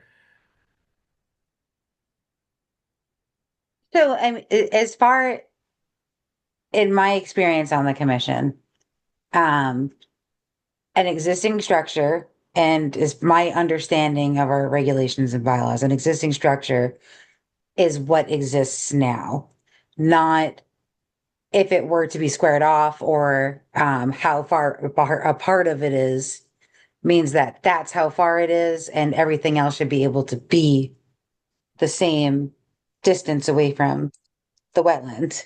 And this is how we've, always applied this in the past for and all of the applications that I've sat on the commission for. So that, to me, the existing structure is what exists now. And yeah, I know I do see we have like a permeable deck in the front, but we're talking about, a fairly significant impermeable area being added that's moving into the 50-foot, in between the 30-foot and the 50-foot.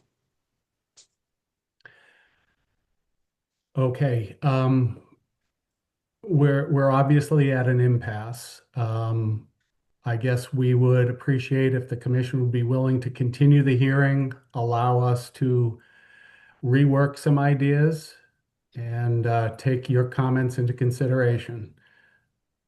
Thank you. I would say in the past, when I've seen an application that's similar to this come up, either, they've moved back a little bit outside of the 50-foot or built up to gain more space. So that's another option that I have seen.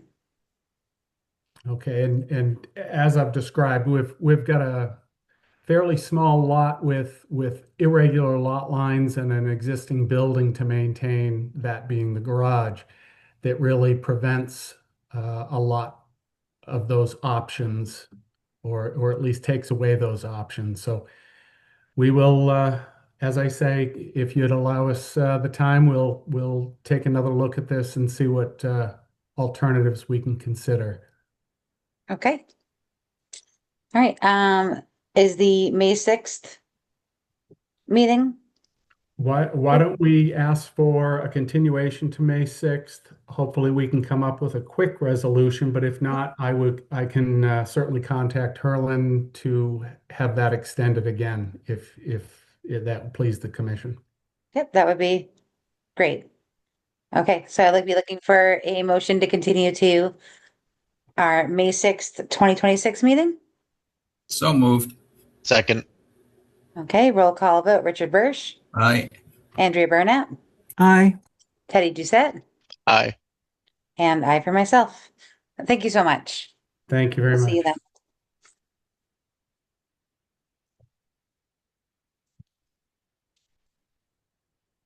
Okay, moving on to continued public hearings. Pursuant to MGL Chapter 131, Section 40 as amended, and the Town of Lunenburg Wetlands Protection and Municipal Bylaws, we have a continued public hearing at 860 New West Townsend Road, a notice of intent by Daniel and Rachel Brackett for a common driveway to provide access to 4 residential lots. Do we have the applicant or their representative on the call? We do, Madam Chair. Ryan Proctor with Dillis and Roy, representing the applicant. So I'm actually just here for an update tonight. We had been continuing this while we were waiting for peer review associated with the planning board applications we have in front of the planning board, which are stormwater permit, common driveway special permit, and site plan approval. We just received those last week, so I wanted to let the commission know that we do intend to work through those and provide an updated plan set.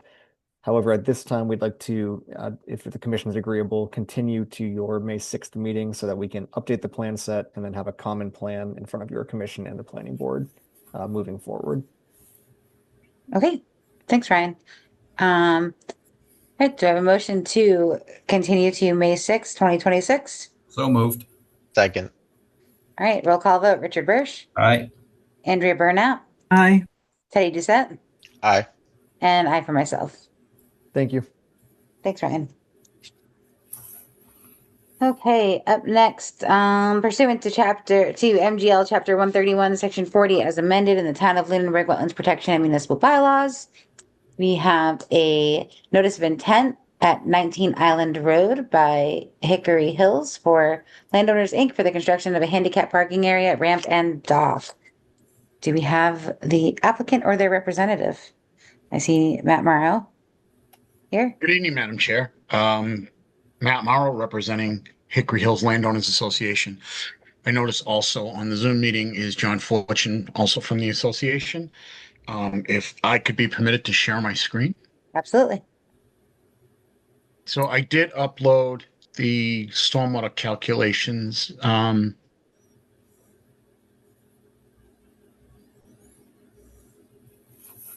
Sent them off to Kimberly Roth over at DEP. She had asked the reason for the one parking space that required stormwater management calculations was because it wasn't associated with a single family home.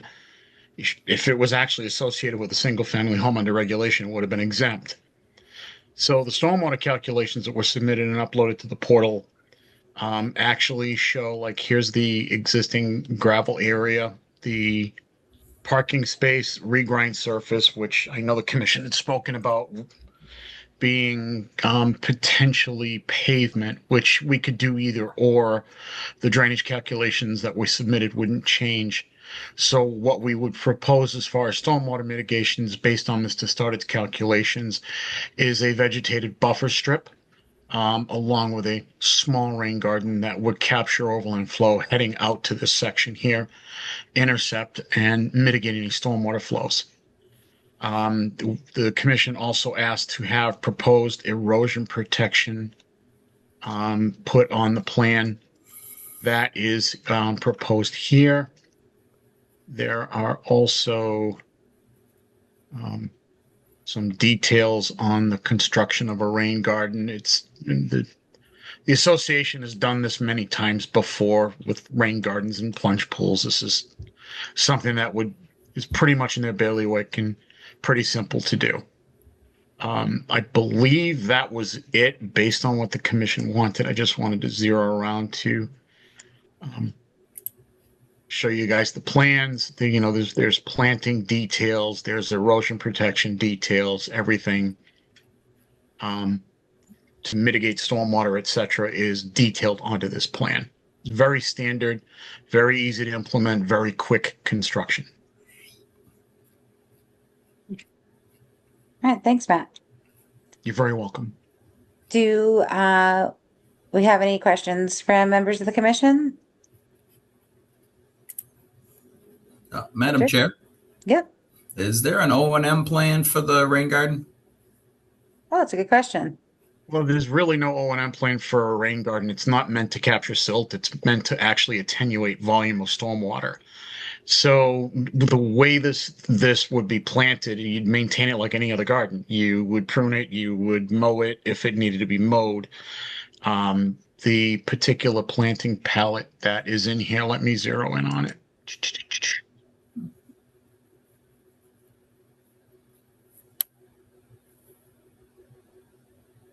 So you have winterberry, spicebush, and common juniper, which they're all facultative upland, or facultative plants. Some of them are fac wet, but most of them are basically fac, and they should do fine in this area here. So you'd have native plants, you'd have a spillway berm in case this filled up and went over. You would have a wood chip coarse compost that would be used. It's almost like a leaf compost.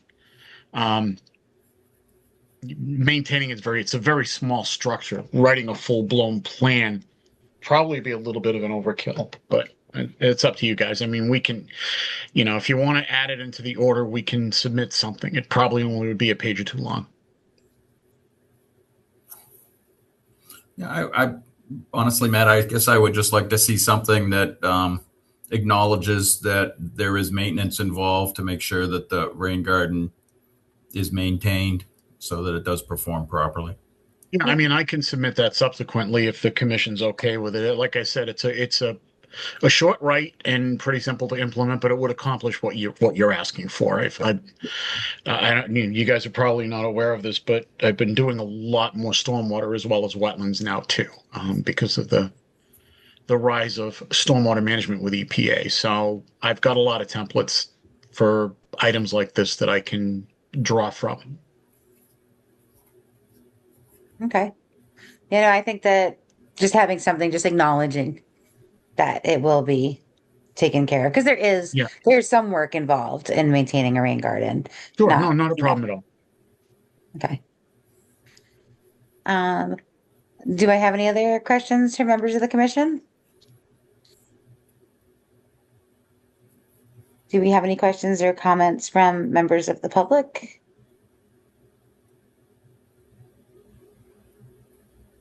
Yeah, Madam Chair, I guess I didn't notice in the minutes anything about, I know I had brought it up at the last meeting I attended about the asphalt rather than the regrinds.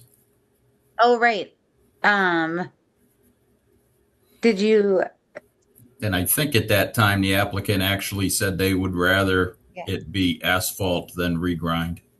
Yeah, if the commission wants to write it in that it'll be an asphalt parking area, I mean, I can have Chris just change the word from regrind to asphalt. It's not going to change the stormwater calcs. It's too minor of a change, and the surfaces are very similar.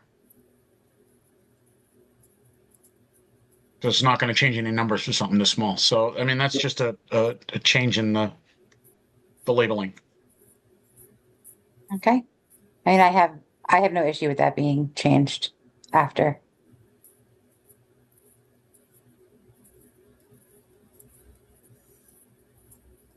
Okay. Is that no more questions from you, Richard? Nope, none from me, Madam Chair. Thank you. Okay. So I think at this point, I thank you for making all these changes, Matt. I think at this point, you're very welcome. I'd be looking for a motion to approve, with the condition that we receive an acknowledgement of how the rain garden will be maintained, and also the plan updated to asphalt rather than regrind for the ADA accessible parking space. Yep, and I guess I would just add the stipulation that the O&M plan be approved by Herlin. Okay, great. Good idea. Does that sound good, Herlin? You have anything you want to add? Yes.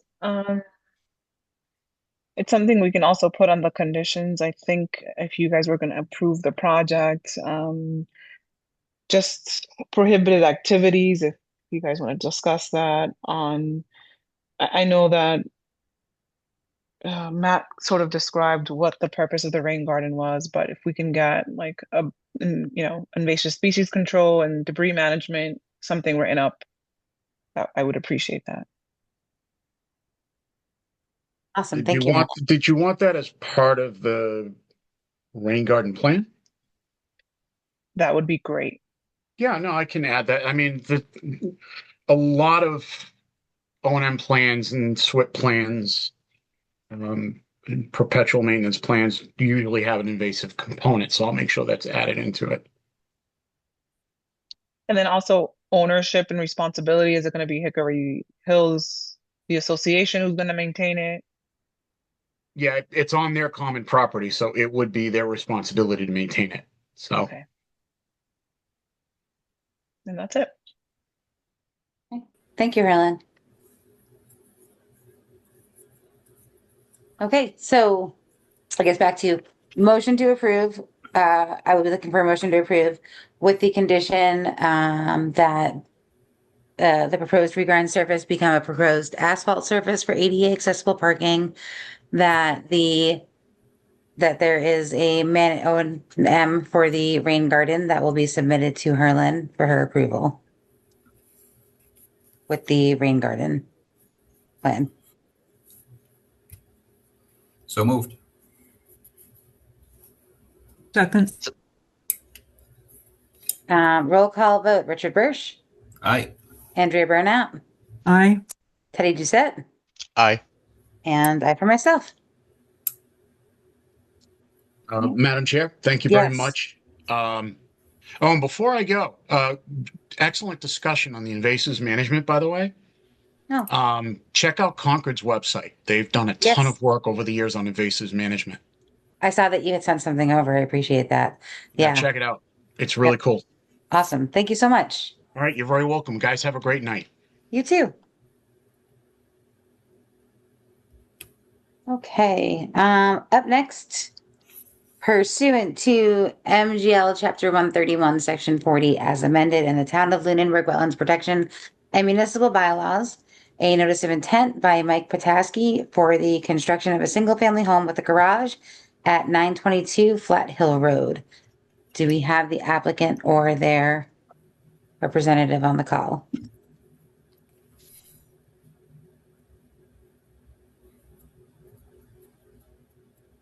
It doesn't look like we do.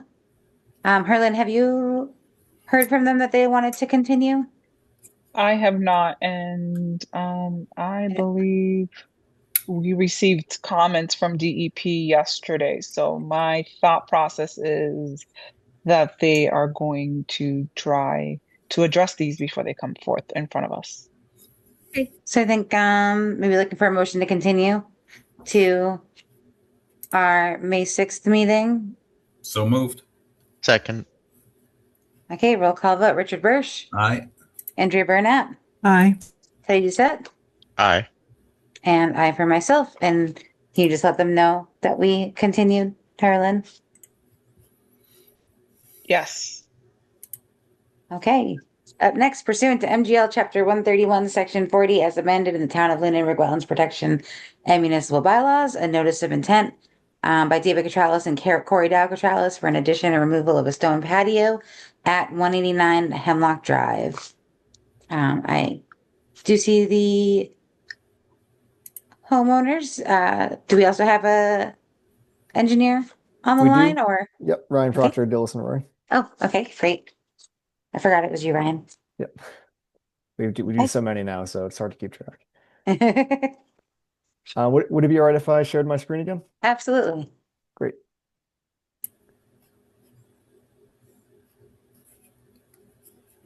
All right, thank you again for your time tonight. We were here at your last meeting presenting some modifications at 189 Hemlock Drive on behalf of David and Corey Dow Catralis. There were some comments received from the commission relative to the proposed deck and some of the improvements within the buffer zone. So just as a brief refresher and a reminder of the project, we are proposing the removal of some existing structures that are associated with the existing house. So this hatched area shown in red, which I will also highlight in yellow, is an existing deck and covering area that is on the existing dwelling on the lake side of the dwelling. We're proposing to remove that structure, as well as the entirety of a shortly raised fieldstone patio, which is this entire red area here.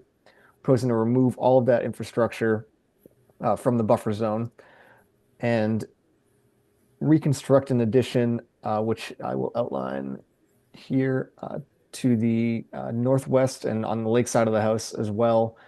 In the same yard area and roughly the same location, albeit a minor expansion of that on the lake side of the dwelling. So a couple of the comments that we've addressed specifically with this revised plan, the first of which the commission had noted we had originally, this deck was proposed actually slightly inside the 30-foot no disturb zone. We actually relocated that outside by a few feet. So we pulled that back towards the existing house. This portion of the proposed deck used to be proposed to be covered. We are no longer proposing a roof structure. This will be an open slat deck, and David had indicated at the last meeting that the ground cover underneath would be crushed stone. So I have denoted that on the site plan. That would just be used as a covered storage area covered by the proposed deck. There were no changes to this portion of the deck where the hot tub step down is. The only other change to the structures, and this was indicated by David at the first meeting, and it was not depicted on the plan, but there is currently a slider door that comes out on the walkout elevation of the existing house.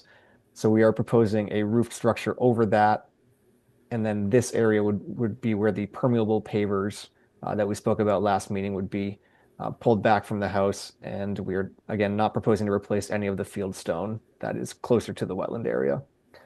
We did indicate one stump, which I believe was, hopefully, I think it was observed at the site walk. It's currently within the patio area that we're proposing to remove. We are proposing to restore this area with lumen seed, so we are proposing to grind and remove that one stump. The remaining stumps that are within the existing landscape area on site, we are not proposing to touch. It's just this one here. Two more minor changes as we move towards the water. The first of which was relative to some comments we received from some members of the lake. They indicated that the flood elevation actually denotes 1 foot elevationally up from the flood elevation is what is owned by the Hickory Hills Landowners Association. So we did pull this landscape area completely outside of that 1 foot offset to the flood elevation just to make sure we're keeping everything outside of that area. And then the last change that we have added, there is a small short timber retaining wall in this location here. We are proposing to replace that with a stone retaining wall. It is just over 2 feet at the worst case, and then we're proposing just to connect that into the existing deck, and that would kind of restabilize and hold that elevation of what is currently out there today. So that is a summary of the proposed changes. The only other item that was discussed at the last meeting, and I did a little bit of digging into this, there was a notice of intent filed several years ago for some of the tree removal and then the replacement of this stone retaining wall, which that work has been completed. It appears that the recorded document on record at the registry is the notice of intent and not the order of conditions. So I don't know if that is something that is still available at the commission's office that perhaps we could look at just to make sure that any conditions in there are still captured in this project. Or if it needs to be closed out, we're happy to do that as part of this as well. But that's what I found on that. The actual notice of intent is what's filed at the Registry of Deeds. The WPA Form 3, which is the state form for the NOI. Yep. I don't understand how that could happen. Because frankly, usually you bring it to them in person and they look at it and you give them, that's different. Okay.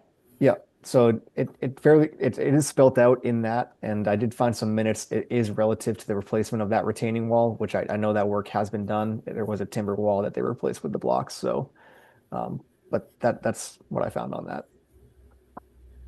Okay. So yeah, if there's any questions relative to that or anything else that I've presented, I'd be happy to take questions. Okay. So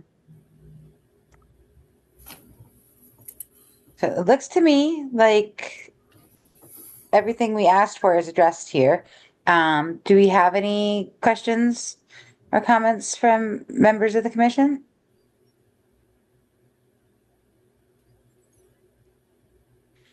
Now, what is where the actual order of conditions isn't filed, does that affect this application at all, or? It's a very weird case because I think if it's on record, and Herlin might have more expertise on this than I am, but if it does not get recorded, I don't actually believe it's valid. I may be wrong on that, but there's usually language in there that says it needs to be recorded at the registry to become valid. I believe that's the standard boilerplate. So. Yeah. It has to be recorded within 45 days of issuance. Okay. Okay. So when we say it's not valid, does that mean it's null and void? It's the order of conditions itself, or there wasn't an order of conditions really. Does that mean that? So what does that mean? The approval of the order of conditions is null and void. Oh, okay. So does that mean that technically there's still an open order on this? Technically, they've done the work in violation because that's part of the WPA that the order of conditions has to be filed with the Registry of Deeds before the start of work. Okay. Richard is correct. Yeah. So technically, the order of conditions is the actual permit that authorizes you to commence work. Without that order being recorded, the work was never set to commence. And if you don't record it within the 40, you have more than 45 days on a technicality. You can get a true attest copy. We see it all the time. But if it's not recorded, then it's not valid. So yes, but was an order ever issued? That is my question. There was a Yeah. notice of intent filed. Was an order issued? How did the person have access to form, WPA form 3? Like there's a context that's missing in this. Yeah. So what was the date of the original application? I feel like it was after I joined, so it's not. Yeah, I think it was, oh, I have it. Excuse me, I have it here. I think it was November. Well, it was recorded February 23. Okay, so that's before my time. So it would have been, and so is the EEA portal is showing is it showing an OOC date too? I think it did. I'll have to, I can look that up very quickly here. See, I'm in here looking. Sorry, okay. You can also look though. Gladly. See, so I'm seeing, I have to go back further, I think. So it was recorded February of 2022 or 2023? Correct. Yep. Okay. Here it is. It's yeah, it's showing a recorded date of 2/6/2023. I know when we went and had ours recorded, we were given the order by the office and we brought it in ourselves to the registry and recorded it. I'm not sure how it was working at that time.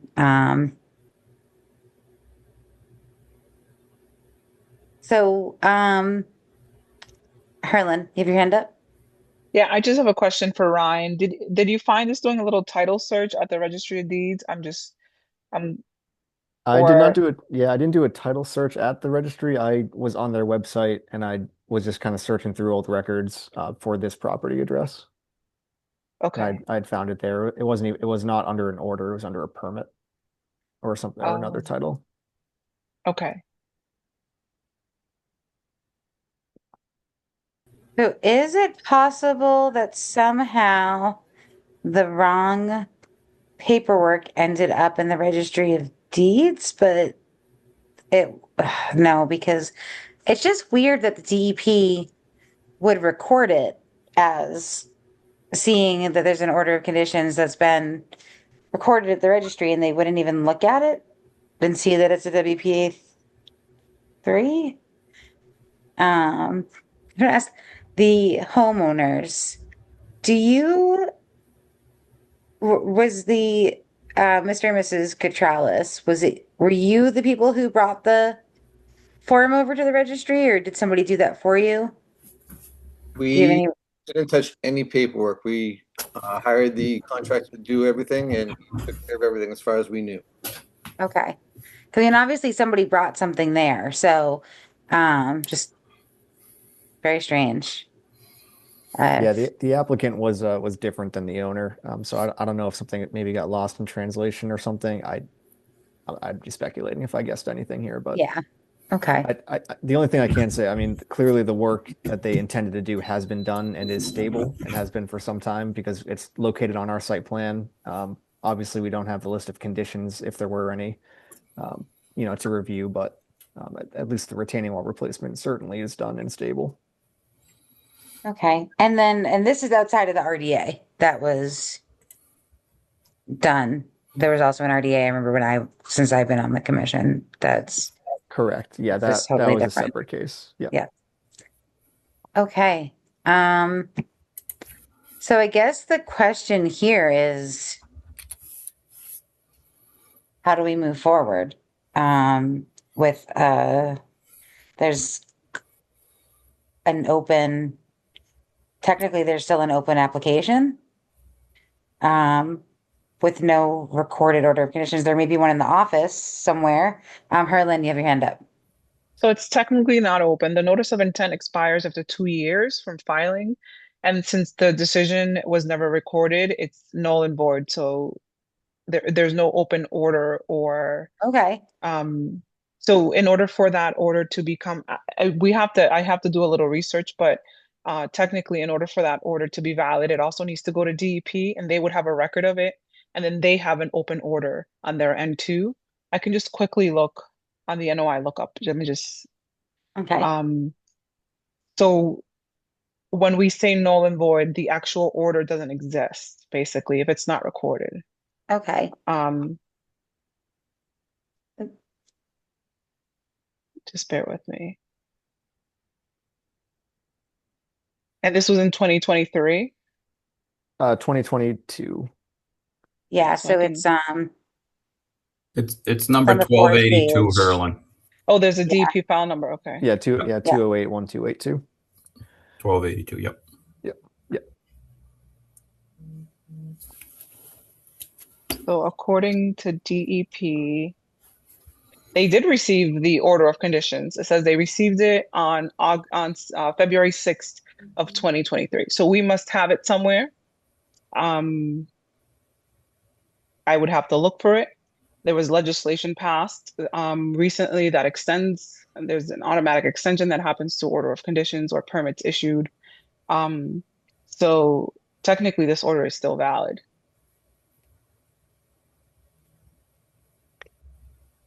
We can close it out if we can find the actual order. But I would need some time to do some research on this. So I would ask the commission to please continue this to May 6th so that we can figure out whether or not we need to close out the other order or what needs to happen. Okay. I don't know if Brian is open to that or not. Yeah, I mean, it seems like that's the best option.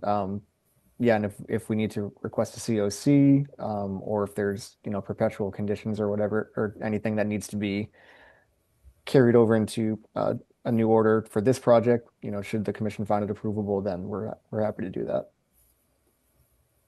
Okay. I want to, while we have you here and you have a plan open in front of us, I just want to maybe check with members of the commission if there's anything Please, yeah. that they have questions on or comments on, so that Ryan can come back with anything addressed that we may see now or would like him to address.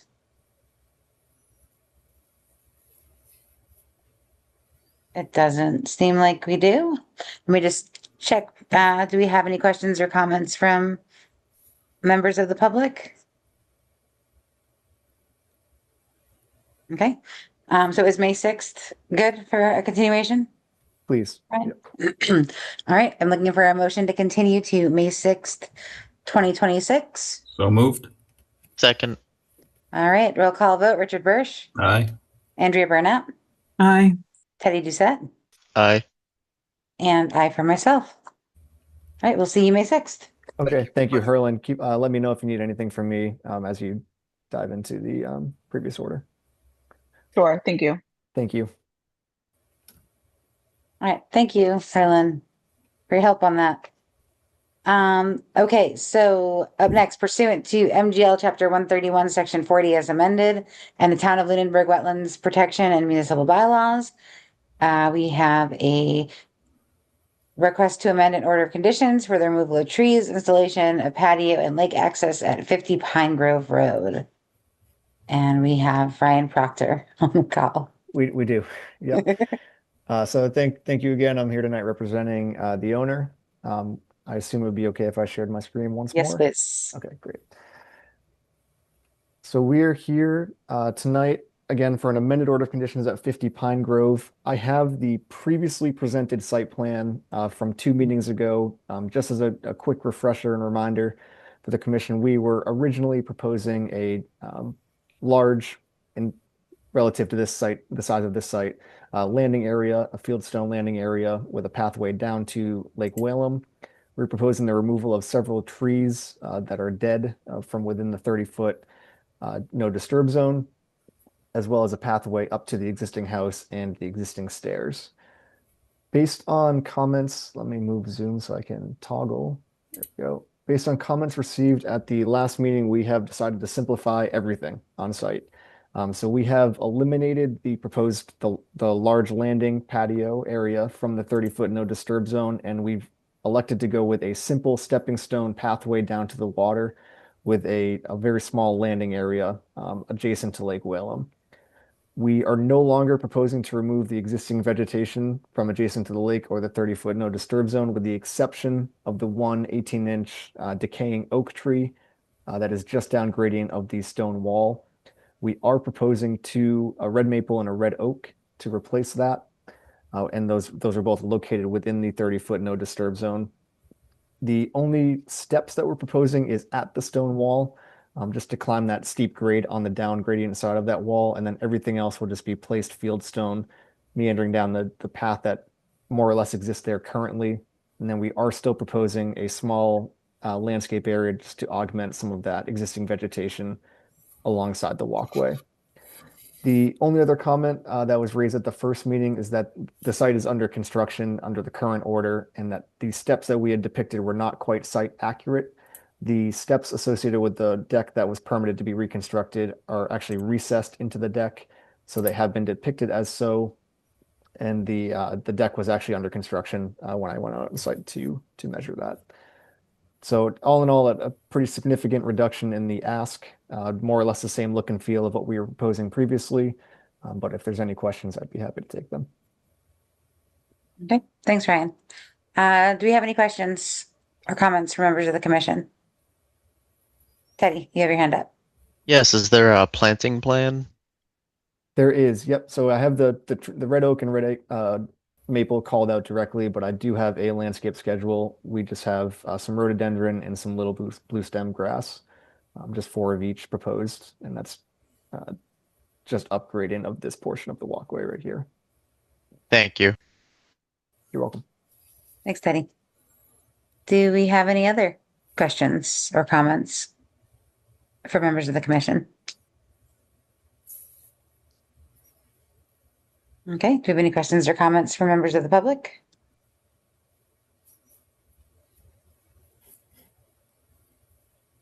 Okay, well, I think that, this looks like exactly what we asked for. So I appreciate that. And I think I'd be looking for a motion to approve. So moved. Second. All right, roll call vote. Richard Bursch, Aye. Andrea Burnett, Aye. Teddy Doucette, Aye. and I for myself. Great, thank you so much. I appreciate it. Thanks, Ryan. Okay, up next, pursuant to MGL Chapter 131, Section 40, as amended in the Town of Lunenburg Wetlands Protection and Municipal Bylaws, we have a notice of intent by the Town of Lunenburg for the management of vegetation at Marshall Pond at 855 Mass Ave. If I remember, they asked to continue. Is that right?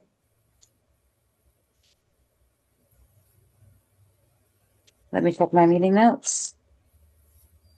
See if I'm crazy. They did. Sorry, my mouse lost like its battery there for a minute. That was odd. Oh, okay. So I'm looking for a motion to they asked for May 6th, right?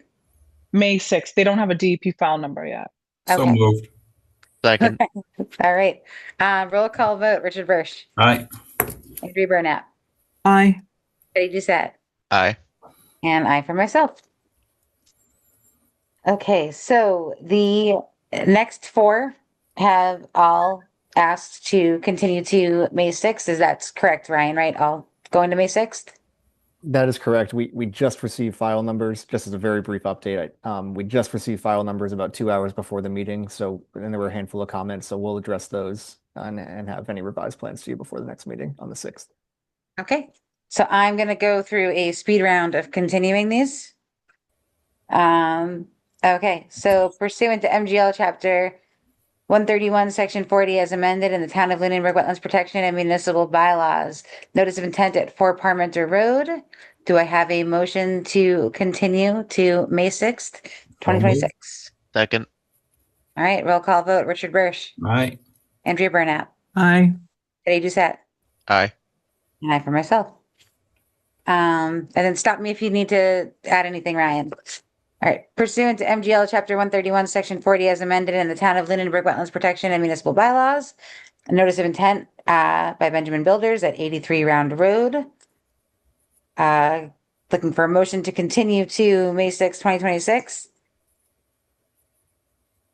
So So moved. moved. Second. I'm going to give Richard the motion, Teddy the second. Roll call vote, Richard Bursch, Aye. Andrea Burnap, Aye. Teddy Doucette, Aye. and I for myself.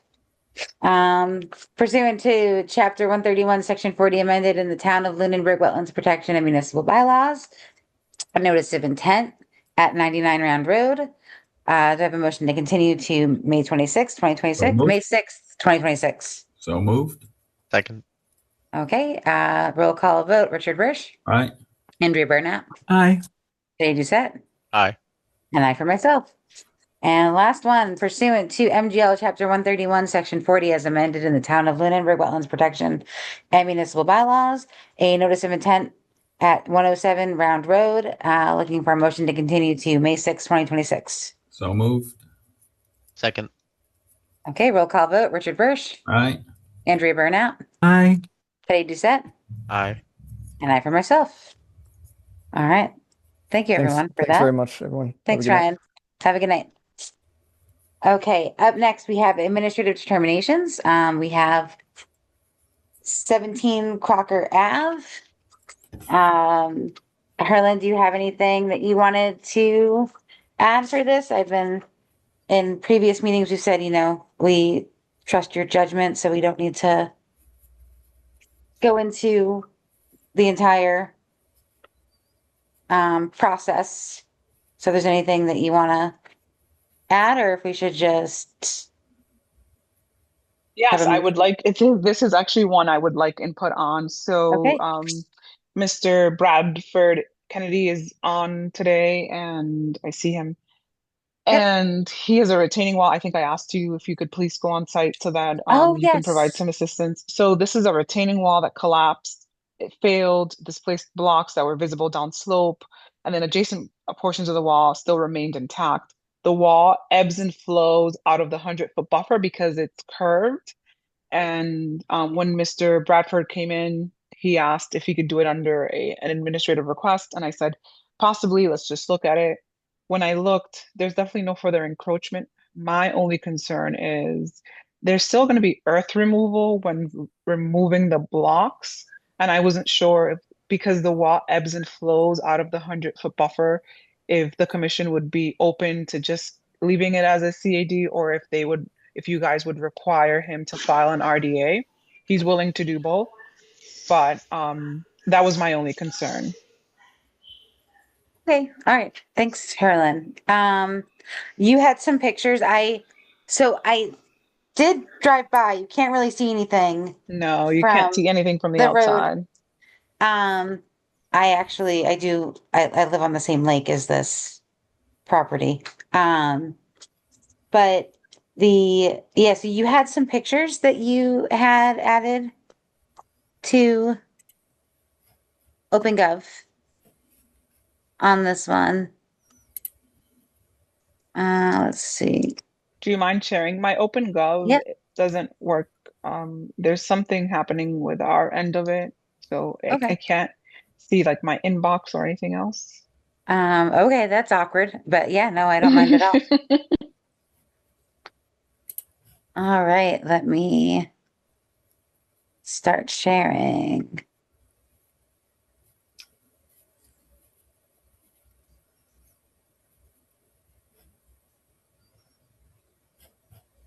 Okay, so this is a diagram of the proposed work. Zoom is always in the way.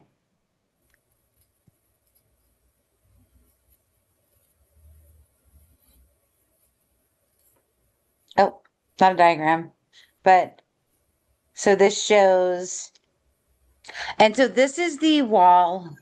These are the remnants of the previous wall. Is that correct?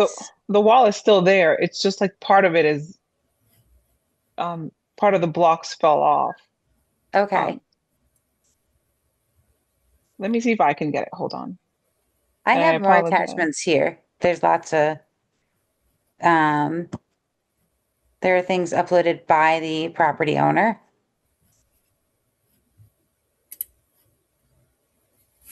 There's another. Madam Chair, I'm not able to see these for some Yeah, reason. we can't see your when you open the files. I wonder if it's because it's so the way that these HEICs open up is they open up kind of in their own. Let me do my whole screen. Maybe that should help. Madam Application Chair. windows. Yes. Just in looking at this briefly, if there is any work and grading and earth removal that needs to be done in the 100-foot, I think it should just be filed as an RDA. It does look like substantial portions of the wall have caved in.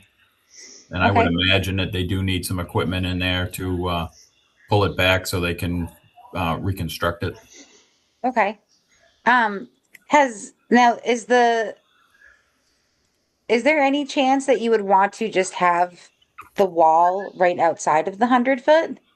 Or is that not possible? Yeah. So we spoke about this, and he's on. Bradford, you can, if you want to speak up, you can. But he did discuss having the machinery outside of the 100-foot, and then actually placing the wall outside of the 100-foot, the new wall.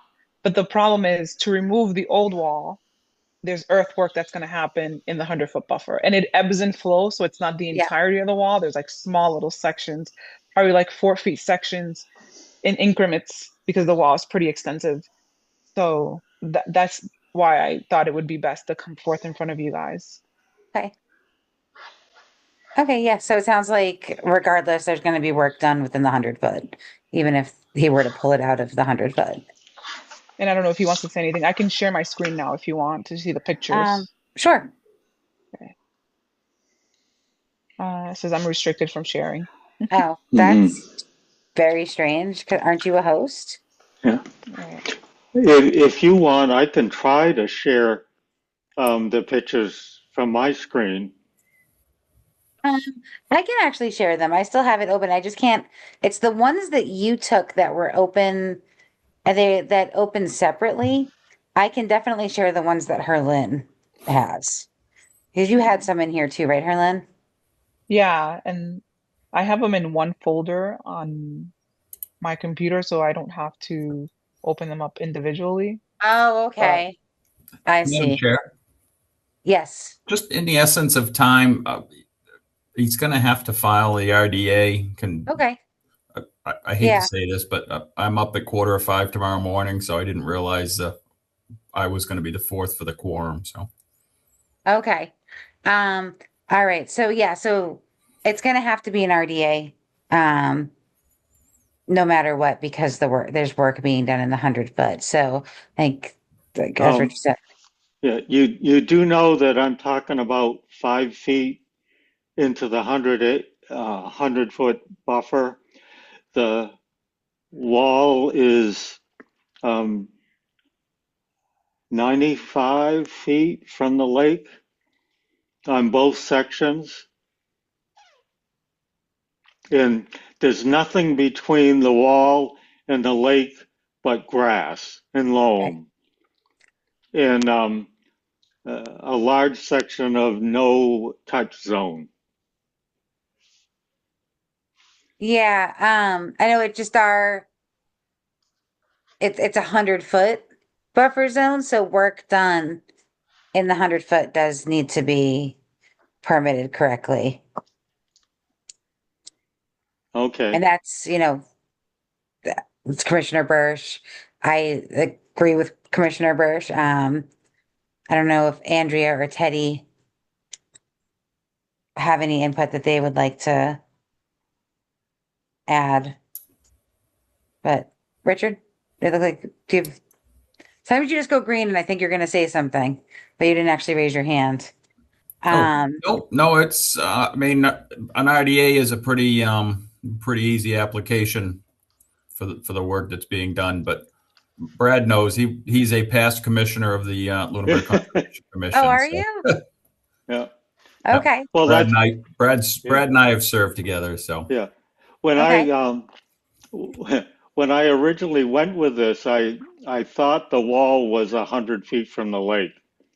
I always believed that it was 100 feet from the lake, but when I went to look at and measured it, because I wanted someone to look at it, that's when I found out recently that it's 95 feet from the lake.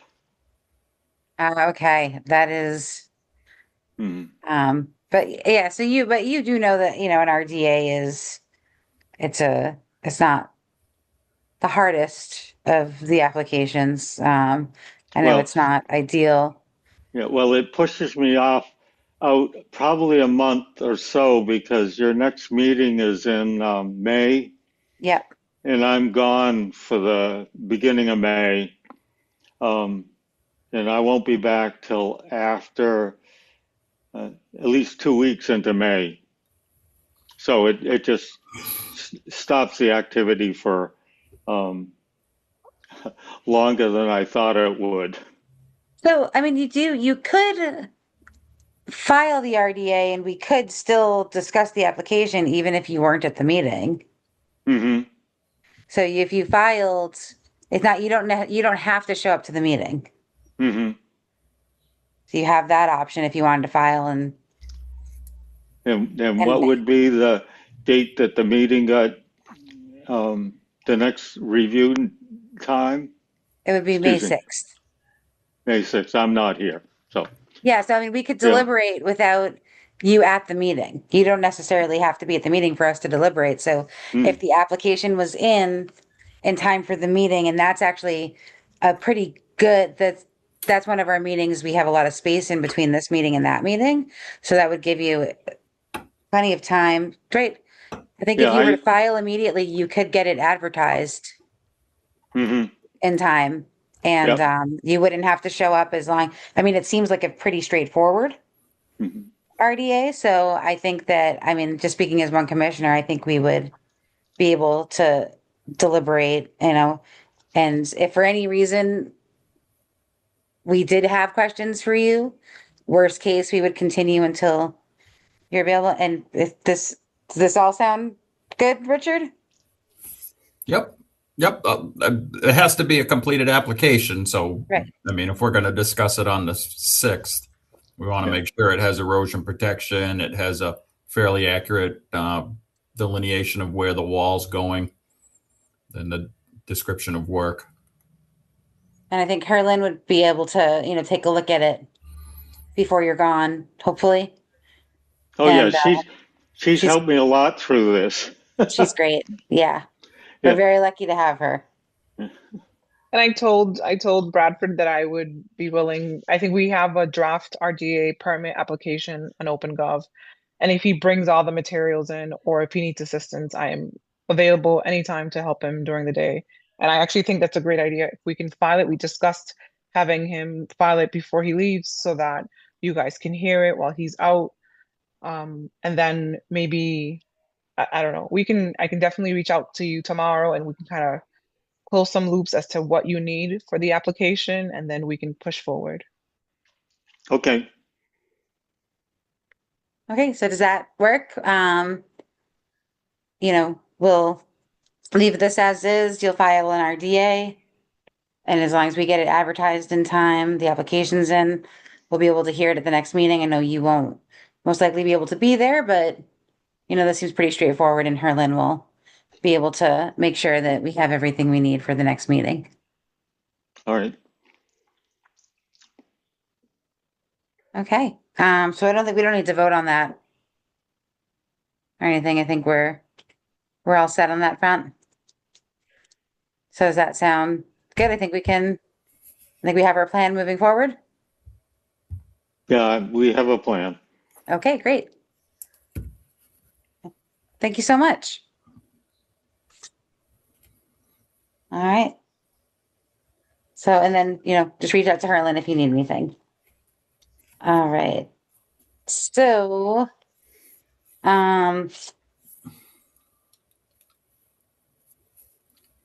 Richard, it sounded like you were looking to drop off. I think that would be okay if you needed to now. Oh, Herlin, you have your hand up.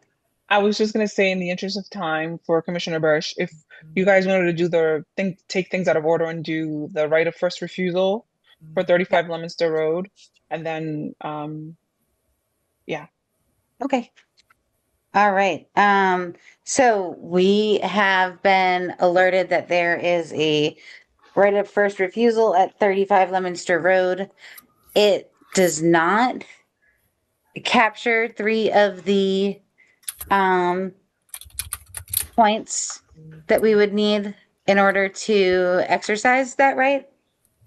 So it doesn't, I mean, I don't see a way that we could exercise the right of first refusal on that. Has anyone had a chance to look at this? It's 35 Leominster Road. So if you are up across from the, like near the Ritter building, it's like this property that's at the corner there and kind of extends. I think it's like 35 acres.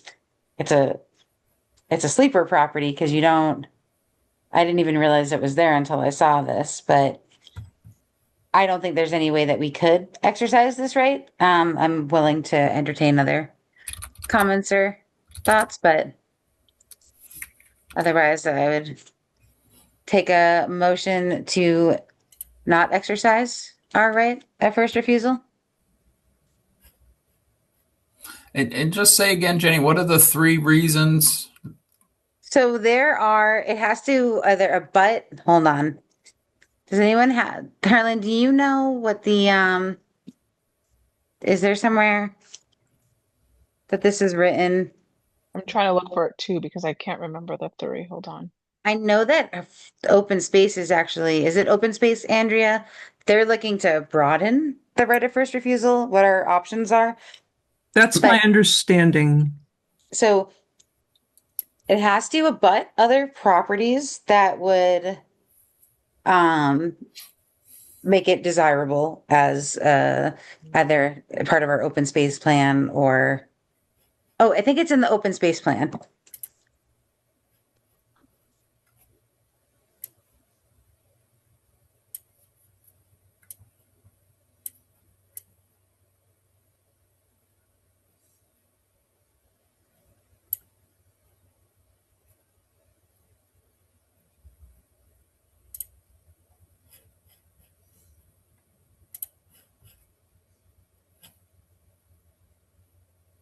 Hello? I'm looking it up.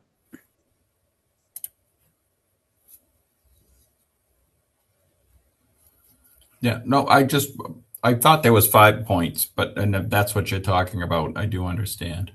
So that we have to hit 3 of the, I thought it was 6. Yeah, I thought honestly you were talking about the points that the right of first refusal has to, the thresholds it has to meet in being an accepted request Okay.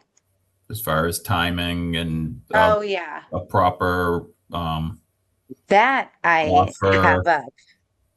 But the other stuff, But I do I know agree we that it's probably not something that the Conservation Commission would be interested in. yeah, it's not, I just don't think that there is also, I think the offer they have on it, do you know what the offer they had on it was, Harlan? I think it was somewhere in the 500,000 range. Yeah, I think so. Hold on.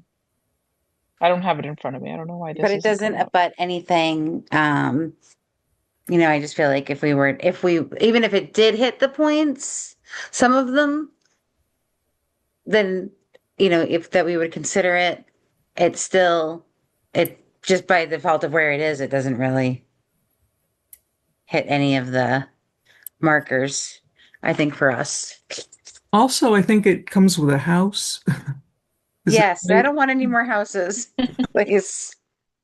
Oh my gosh, no more houses for the commission. But then if we were to buy the house, it would be much different. If we were to buy the property with the house, I think it'd be much different than the conservancy at the Hollis property. Okay, but it sounds like So I'd make a motion that we inform the Board of Selectmen that the Conservation Commission is not interested in exercising the right of first refusal. Okay. Second. All right, roll call vote. Richard Bursch, All right. Andrea Burnett, Aye. Eddie Doucette, Aye. and I for myself. Okay, is there anything else that you wanted us to look at on the agenda while you're still on, Richard? No, it looks like just regular business after that, and I don't see anything that has to have a vote. Okay. Yep, I don't think we don't have anything else that has to have a vote. Herlin is hosting Earth Day at TC Passios on Earth Day. And Outside or inside? outside. Okay. No, Right, it's Harlan? inside. It's Oh, is it inside? I was gonna say, So I thought some of the roof collapsed in there. some of the roof did collapse, but the gym, the gym is still usable. There is like a grassy knoll outside of the building that I am like, if the weather is nice that day, the thing is the weather is so unpredictable. I Yep. did say outside, but to please bring a tent because I think I did say inside, excuse me, but to please bring a tent so that we could use the outside space if it's nice enough. If it's not nice enough, then we have an indoor backup plan. Super. Okay. So Teddy and I will be over there if you're around and want to stop by. I Earth Day. shall. All right. I plan Okay. to be there too. Well, thank and you, Andrea will everybody. be Have there a great too. night. You too. Thanks so much, Richard, as always. Have a great night, everybody. Thank you. Night. Good night. Okay, so going back in order, we don't have any updates on violations and enforcements that we are gonna handle tonight because it looks like 314 and 715 are not here. And are you in contact with 715 Reservoir Yeah. Road, Herlin? I'm in contact with both. To be completely honest and transparent, it is budget season for this town, and the scope of my job has somewhat involvement in that too. So I've been swamped with site walks and budget meetings, Okay. and I haven't been able to go back out there and actually meet on site with both property owners, but I have emailed them both, and we've been in contact. I'm hoping that after this week's meeting and the 2-week lull that we have in between our next meeting will give me enough time to actually get out and find those signs for 17 for Oh, wait, yes. for the signage, and then hit up For 48. hit up Yeah. 17 Reservoir Road and 34 Highland Street too. Okay. Awesome. All right. Yeah. Obviously, I know you're busy, so I appreciate everything that, especially with how busy you are and putting together the Earth Day thing is amazing. Yes, thank you very much, Herlin. A little chaotic, but we're managing. Yeah. You are amazing. Okay. you. So we already did the right of first refusal. Public input meeting, 925 Mass Ave. Has everybody seen that? There's I just saw it on Facebook that the town is looking for public input on what to do with the property at 925 Mass Ave, which Oh, is is, that the gas station? yes, right next to the post office. Auto shop. Yeah, auto shop, I think it was a gas station. I think because I believe part of what they need to do, or what they've already done, is cleaned it up and where the gas was. Am I right on that, Herlin? Yes. So the town has already done a lot to clean that up, so now they're just kind of looking for what to do, and that's about as much as I know about it. Mhm. Is there any conservation jurisdiction there, or? I think there is in the back, but this is just an event that's being held by the principal planner, Steve Wallace, who's fairly new to the town, but is very knowledgeable and has a lot of experience with underdeveloped properties, and he's going to go out. I think he's going to present this. He is wanting people to show up, give input, and then he's going to put together some sort of I don't know if it's a poll, and then you get to vote, and then the town will move forward with something like that. So it's actually the town making the decision. So I these things are so important, and I just hope people attend so Okay. that we can get good feedback. What was the date on that again? April April 21st. 21st at Okay. 6:30 at the library. Okay, got it. All right, I will try to make it. 6:30? Yes. Okay. And then Earth Day, I know Teddy and I spoke to you, and Andrea also sounds like she spoke to you about the so I know I plan on getting to you at, was it noon? I have it in my calendar to help you get stuff into your car to get over there. Yes. If you guys want to show up at noon, that would be great. I am hoping to just put things in my car and then maybe other people's car because afterwards I'm like, oh, I have a lot of stuff. But we have decent sized posters of what Teddy had put out, some soil. Can you remind me, Teddy? But it's a fact sheet, like a sustainable agricultural fact sheet that I just got from resources at the library, the Native Plant Trust. Awesome. So we have that. We have some nature journals for kids, and then we also will have sunflower seeds with soil and little pots that kids can plant. Fun. We have a few orgs that are going to show up. Red Trillium actually is going to be there. Mass Grow Native is going to be there.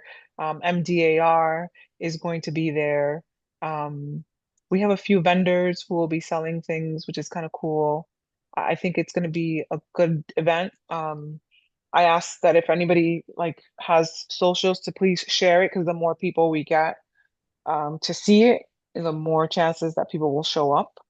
It is on a Wednesday, and I know that, there were some concerns about the timing, but it's usually held on Earth Day and people show up, whether they're town people or people from outside the town who have vacation week and are looking for things to do. I know a few town employees have already said that they're excited and wanting to show up too, so that'd be nice. I'm so excited. Yeah, me too. Sounds great. I know I told you my boss saw it on social media and she's like, "Oh, look what's happening." And I was like, "I'll be there." So, we'll see if she shows up because I haven't seen her take the day off yet. So, actually, she's not my boss anymore. I gotta stop calling her my boss. I still same company, but I have a new boss now. So we just did a little reorganization. Okay, yeah, this is awesome. So I will see you at noon on Thank you. Wednesday. And then will you be at the public input meeting too? On the 21st, no, I will not be there. Okay. And this is Steve Wallace, you said, right? Yes. He's the new land use director? Or is that? The term is not the same anymore. It's like a principal planner, economic development director. Okay. Okay. And that is what we would have previously called the land use director. Yeah. But with a economic development twist. Okay. Okay, cool. And then do we have any topics unknown? Oh, there's one that so Mary's having the National Honor Society students are going to be doing some trail cleanup at Table Rock. And I think that she already reached out. Did she reach out to you, Teddy?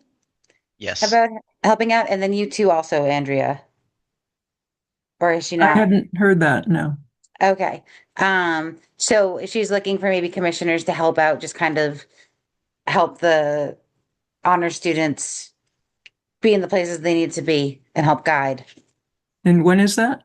That is April 25th at, she said that she was going to reach out to you. And maybe she just hasn't had time.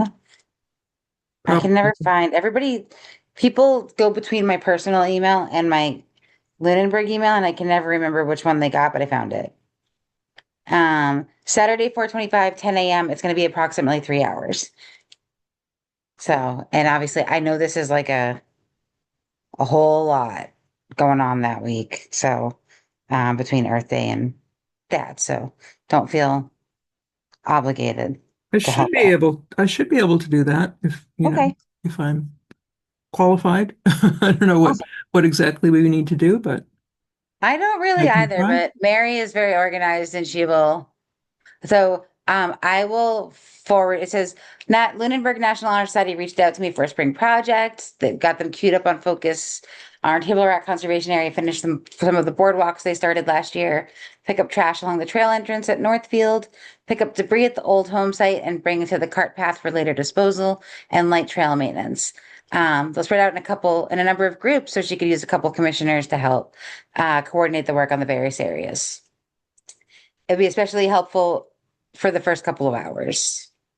And she said, if anyone is interested, have them reach out to her directly. So you could reach out to Marion. Okay. Yep. So this is something I've seen her, the National Honor Society. I think that her daughter was in it. I mean, her child was in it, and she just had this relationship with the person who runs the National Honor Society in Lunenburg, and they just are looking for projects, and they go to Mary, and it's great because we get some of those volunteer hours and get some stuff done in the trails. So it's a win-win for everybody. Okay, did you have any other topics unknown, Herlin? No. Okay. Bylaw discussion, I think. Do we have any updates on that, or are we just full budget mode? Full budget mode. Okay. Conservation budget. Earth Day request. That was a typo. I'm sorry. Oh, okay. And I know no budget because we're in budget mode and our budget's all tied up in other budgets and we're figuring that out, Yes. right? We are trying to work hard on figuring that out. Okay. Updates. Master Plan Steering Committee. No Anything new on that? updates. Okay. Open Space, Andrea. You went through your first meeting, right? Right. Yeah, we had a good meeting, mostly introduction since it was my first time. And we did talk about the right of first refusal. We didn't actually vote on it, partly because I requested that we wait, because it was the first I'd heard about it. So I guess we'll be talking about that at the next meeting. Okay, great. And then I'm curious if you want to ask if they have it written anywhere, what those 6 points are. I found them and now I can't find them again. I think it's 6. Well, yeah, I was trying to look into that and I could not find it anywhere. I mean, I don't know if I wasn't looking for the right thing or what, but yeah, it's so a cool I will ask. property, but yeah, I just don't. I was kind of curious what the people who live around it, if they have any thoughts on it, but we haven't heard from anyone. So Yeah, I do wonder what could happen to it. But okay. Stormwater, we have not met, I don't think, since the last meeting, which is nice because we were meeting like twice a week for a little while. So no updates, but we're meeting tomorrow.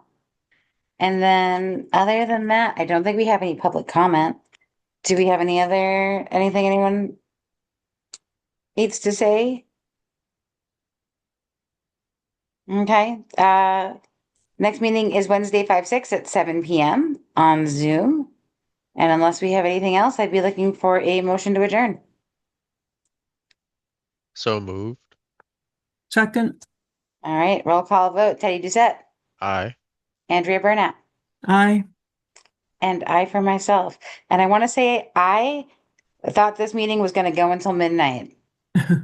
Me and it's only too. 9:30. So, of course, a lot of these are going to be on the next one. So, we'll see then. I But think our thanks, next everybody. meeting will be a little dense because the EP is putting out file numbers. So Yeah. So, we'll see you at the next meeting. yes. Have a Looks good night, like. everybody. You too. Good night. Good night.